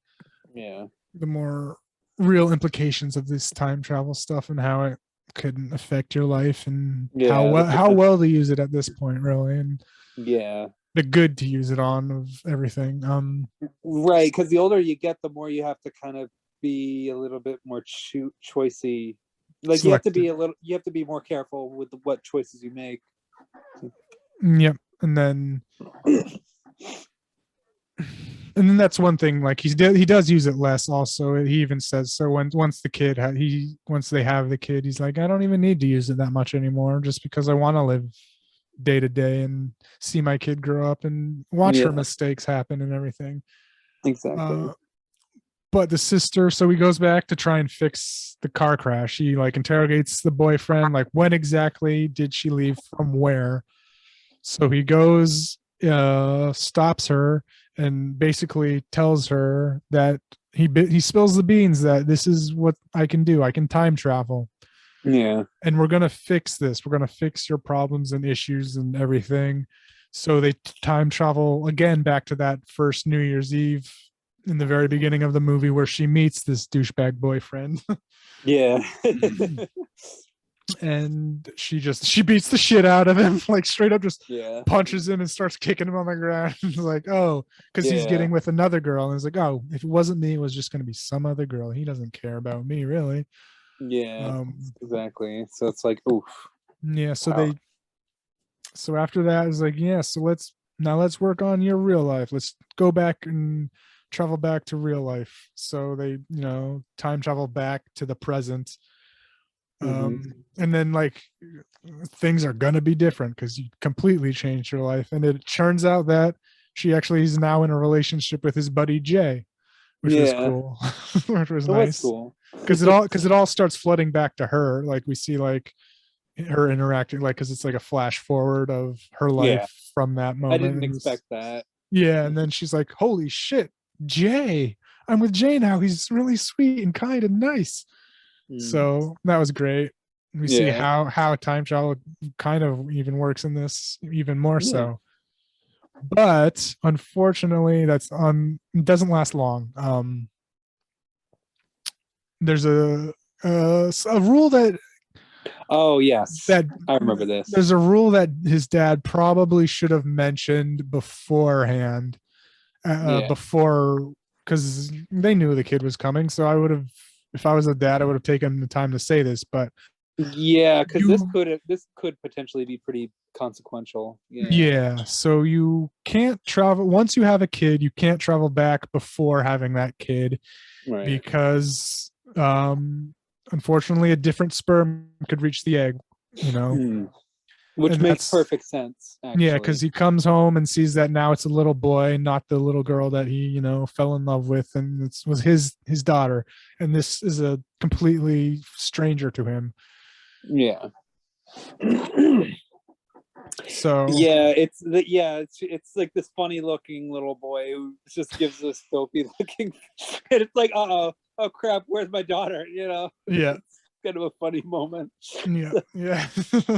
So he just goes and asks the dad, and he says it. Yeah, oops, Yeah. sorry, forgot to mention that. Yeah, so he has to go back and He has to go back, and unfortunately has to have his sister take that accident for him. Yeah. But he eventually, helps her sober up eventually, which is, sometimes you have to, like, because that is a thing with addicts, you can't force them into recovery. They have to do it themselves. So Exactly. little The time more, travel metaphor, he couldn't fix it. He had to make her fix it, basically. yeah, it's a metaphor for real life too. Like if you try if you try to put, if you try to like change somebody else's life for them rather than help them change their own life, it could result in your own life being changed as a result. So. Yep. Can't fix other people unless they want to be fixed, really. Yeah. Exactly. And you can't make people, like in the beginning, you can't make people fall in love with you. No. So so yeah, I mean, eventually she does get better. Gets with Jay. Yeah. Oh And then yeah. a little bit more. I guess it's just like it's this is where, like, a little bit more time travel happens. They decide, or not time travel, but time jumping ahead. Yeah. I think by this point they decide to have another kid, maybe. They do have another one at some point. Yeah. Couple little redheads, I think. The girl's a redhead, and then there's, Yeah. I think he actually has that boy that he sees from the Okay. That makes past. sense. It looks like them in way Yeah. back, way in the future, because If it isn't the same boy, it may as well be, because they both look pretty much the same. So. I think it was. Yeah. So there's that. He has another kid, but he has the second kid. But then this is where we find out his dad has cancer. Yeah. Which, throws him for a loop, because the dad's awesome. He's a great dad, great husband. Yeah. And I didn't expect the movie to go in that direction either, strangely enough. Yeah, it's rough. It gets rough around here. Definitely gets Yeah. rough. Like I teared up. I teared up a few times. I was tearing up with the sister. I teared up with the dad stuff. It was like, oh, this is rough now. Yeah, it was. I mean, the stuff with the sister was definitely pretty painful, but when it started getting into the stuff with the dad and that stupid Nick Cave song started playing, I was like, okay, yeah, I can't take it anymore. Bill Nye is just gonna make me cry. Like, he also made me cry in Shaun of the Dead as well. So I guess I'm not surprised. Yeah. Be right back. Oh, okay. All right. So yeah. So his dad's dying, and when he's like, he goes in, they're having, he's giving the talk that he has cancer, and he's like, Tim's like, this isn't the first time we've had this talk, is it? And he's like, no, unfortunately not.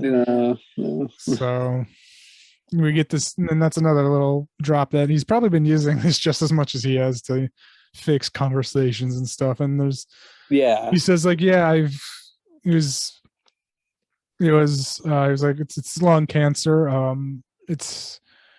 It happened in my early years when I was smoking, but I couldn't go back in time to stop that because it was before you guys were born, so Yeah. couldn't fix that. And and he did say he went back as far as in diagnosed it as early as possible. So he Right. uses time travel pretty smart to He get does, yeah. as much care as he could. And then Yeah. and then Tim asked him like, so how long do we have?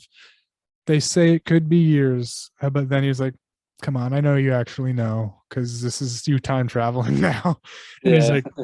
he's like, I got weeks. He has weeks left. So he's like, Yeah. oh shit. Yeah, so it's only a matter of time.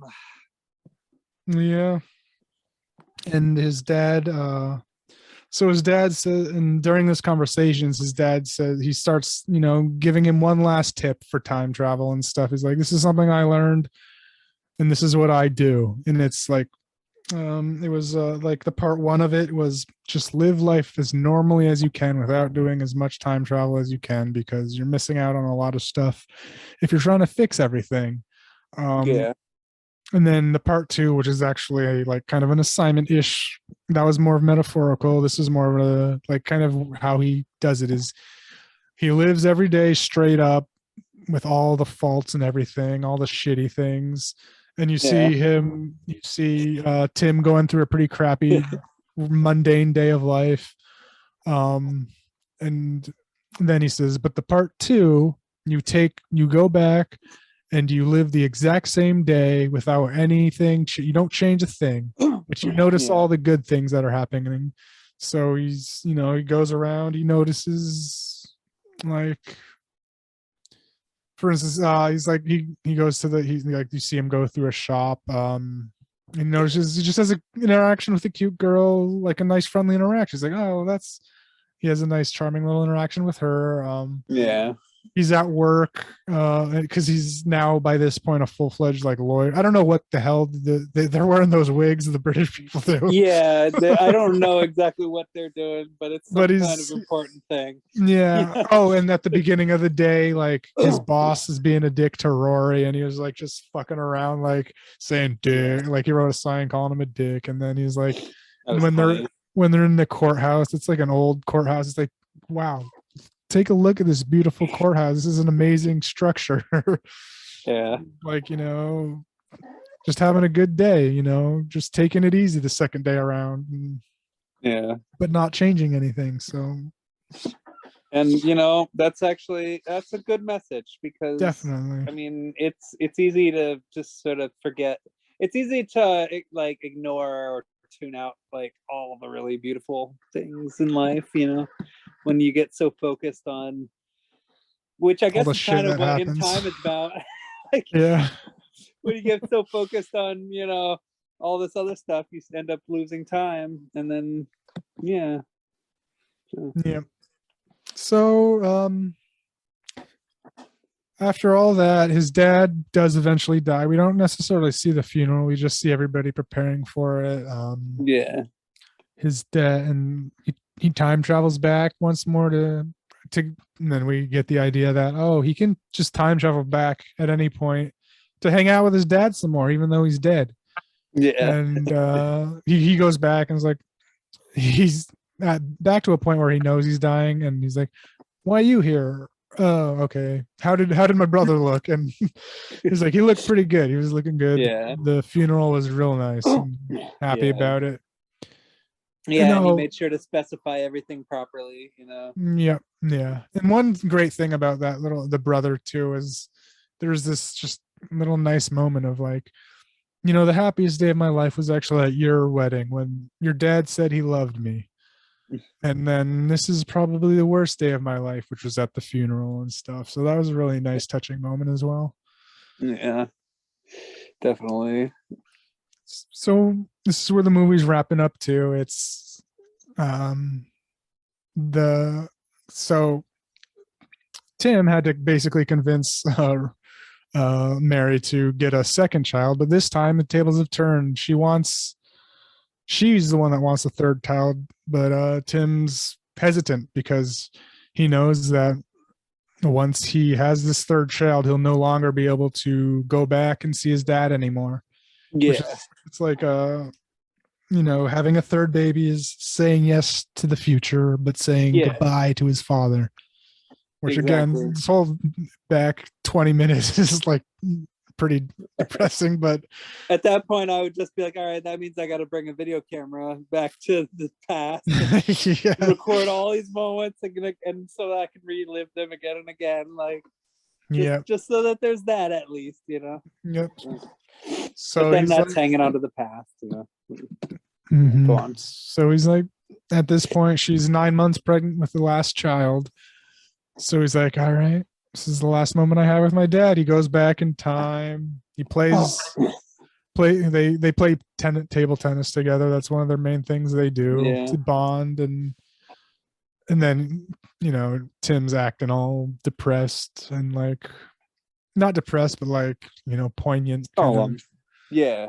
Looking at his dad. He's like, his dad's put two and two together here. And he's like, oh yeah, the baby's coming any day now. This is the last time I'll have with you. And then they have a nice little last time travel bit where they go way back in time where he's just a kid, and they have a nice little moment on the beach skipping rocks, and that was beautiful. Like, that's the part that really like ripped my heart out. Like, that was when I was like, oh my gosh, I'm ready to put my foot through the TV because I'm so upset now. Yeah.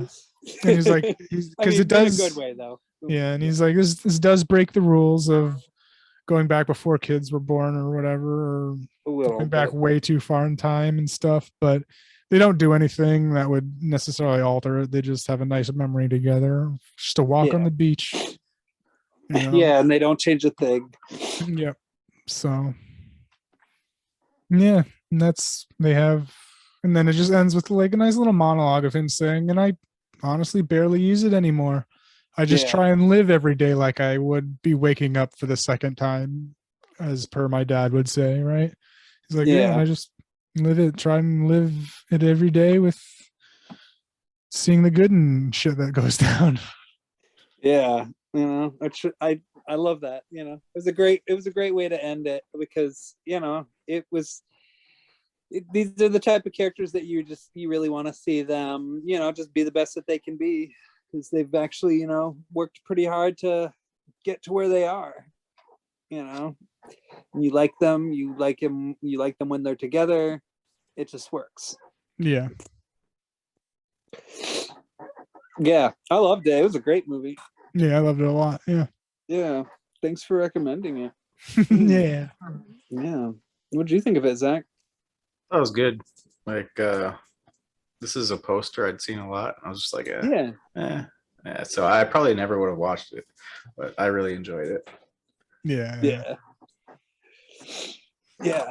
Yeah, I did too. It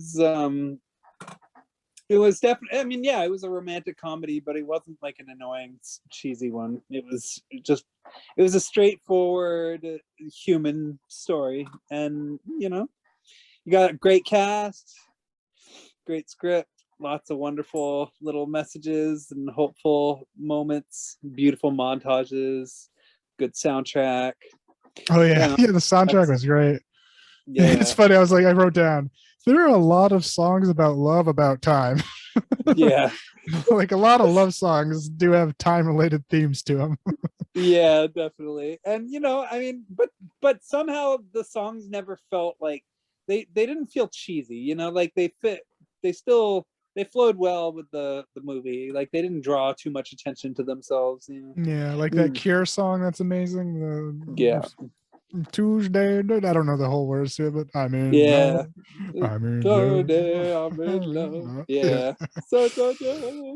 Yeah. That's a great song. Yep. I loved it. I'd give it like probably like a solid 4 to a 5. I mean, it was a really wonderful movie.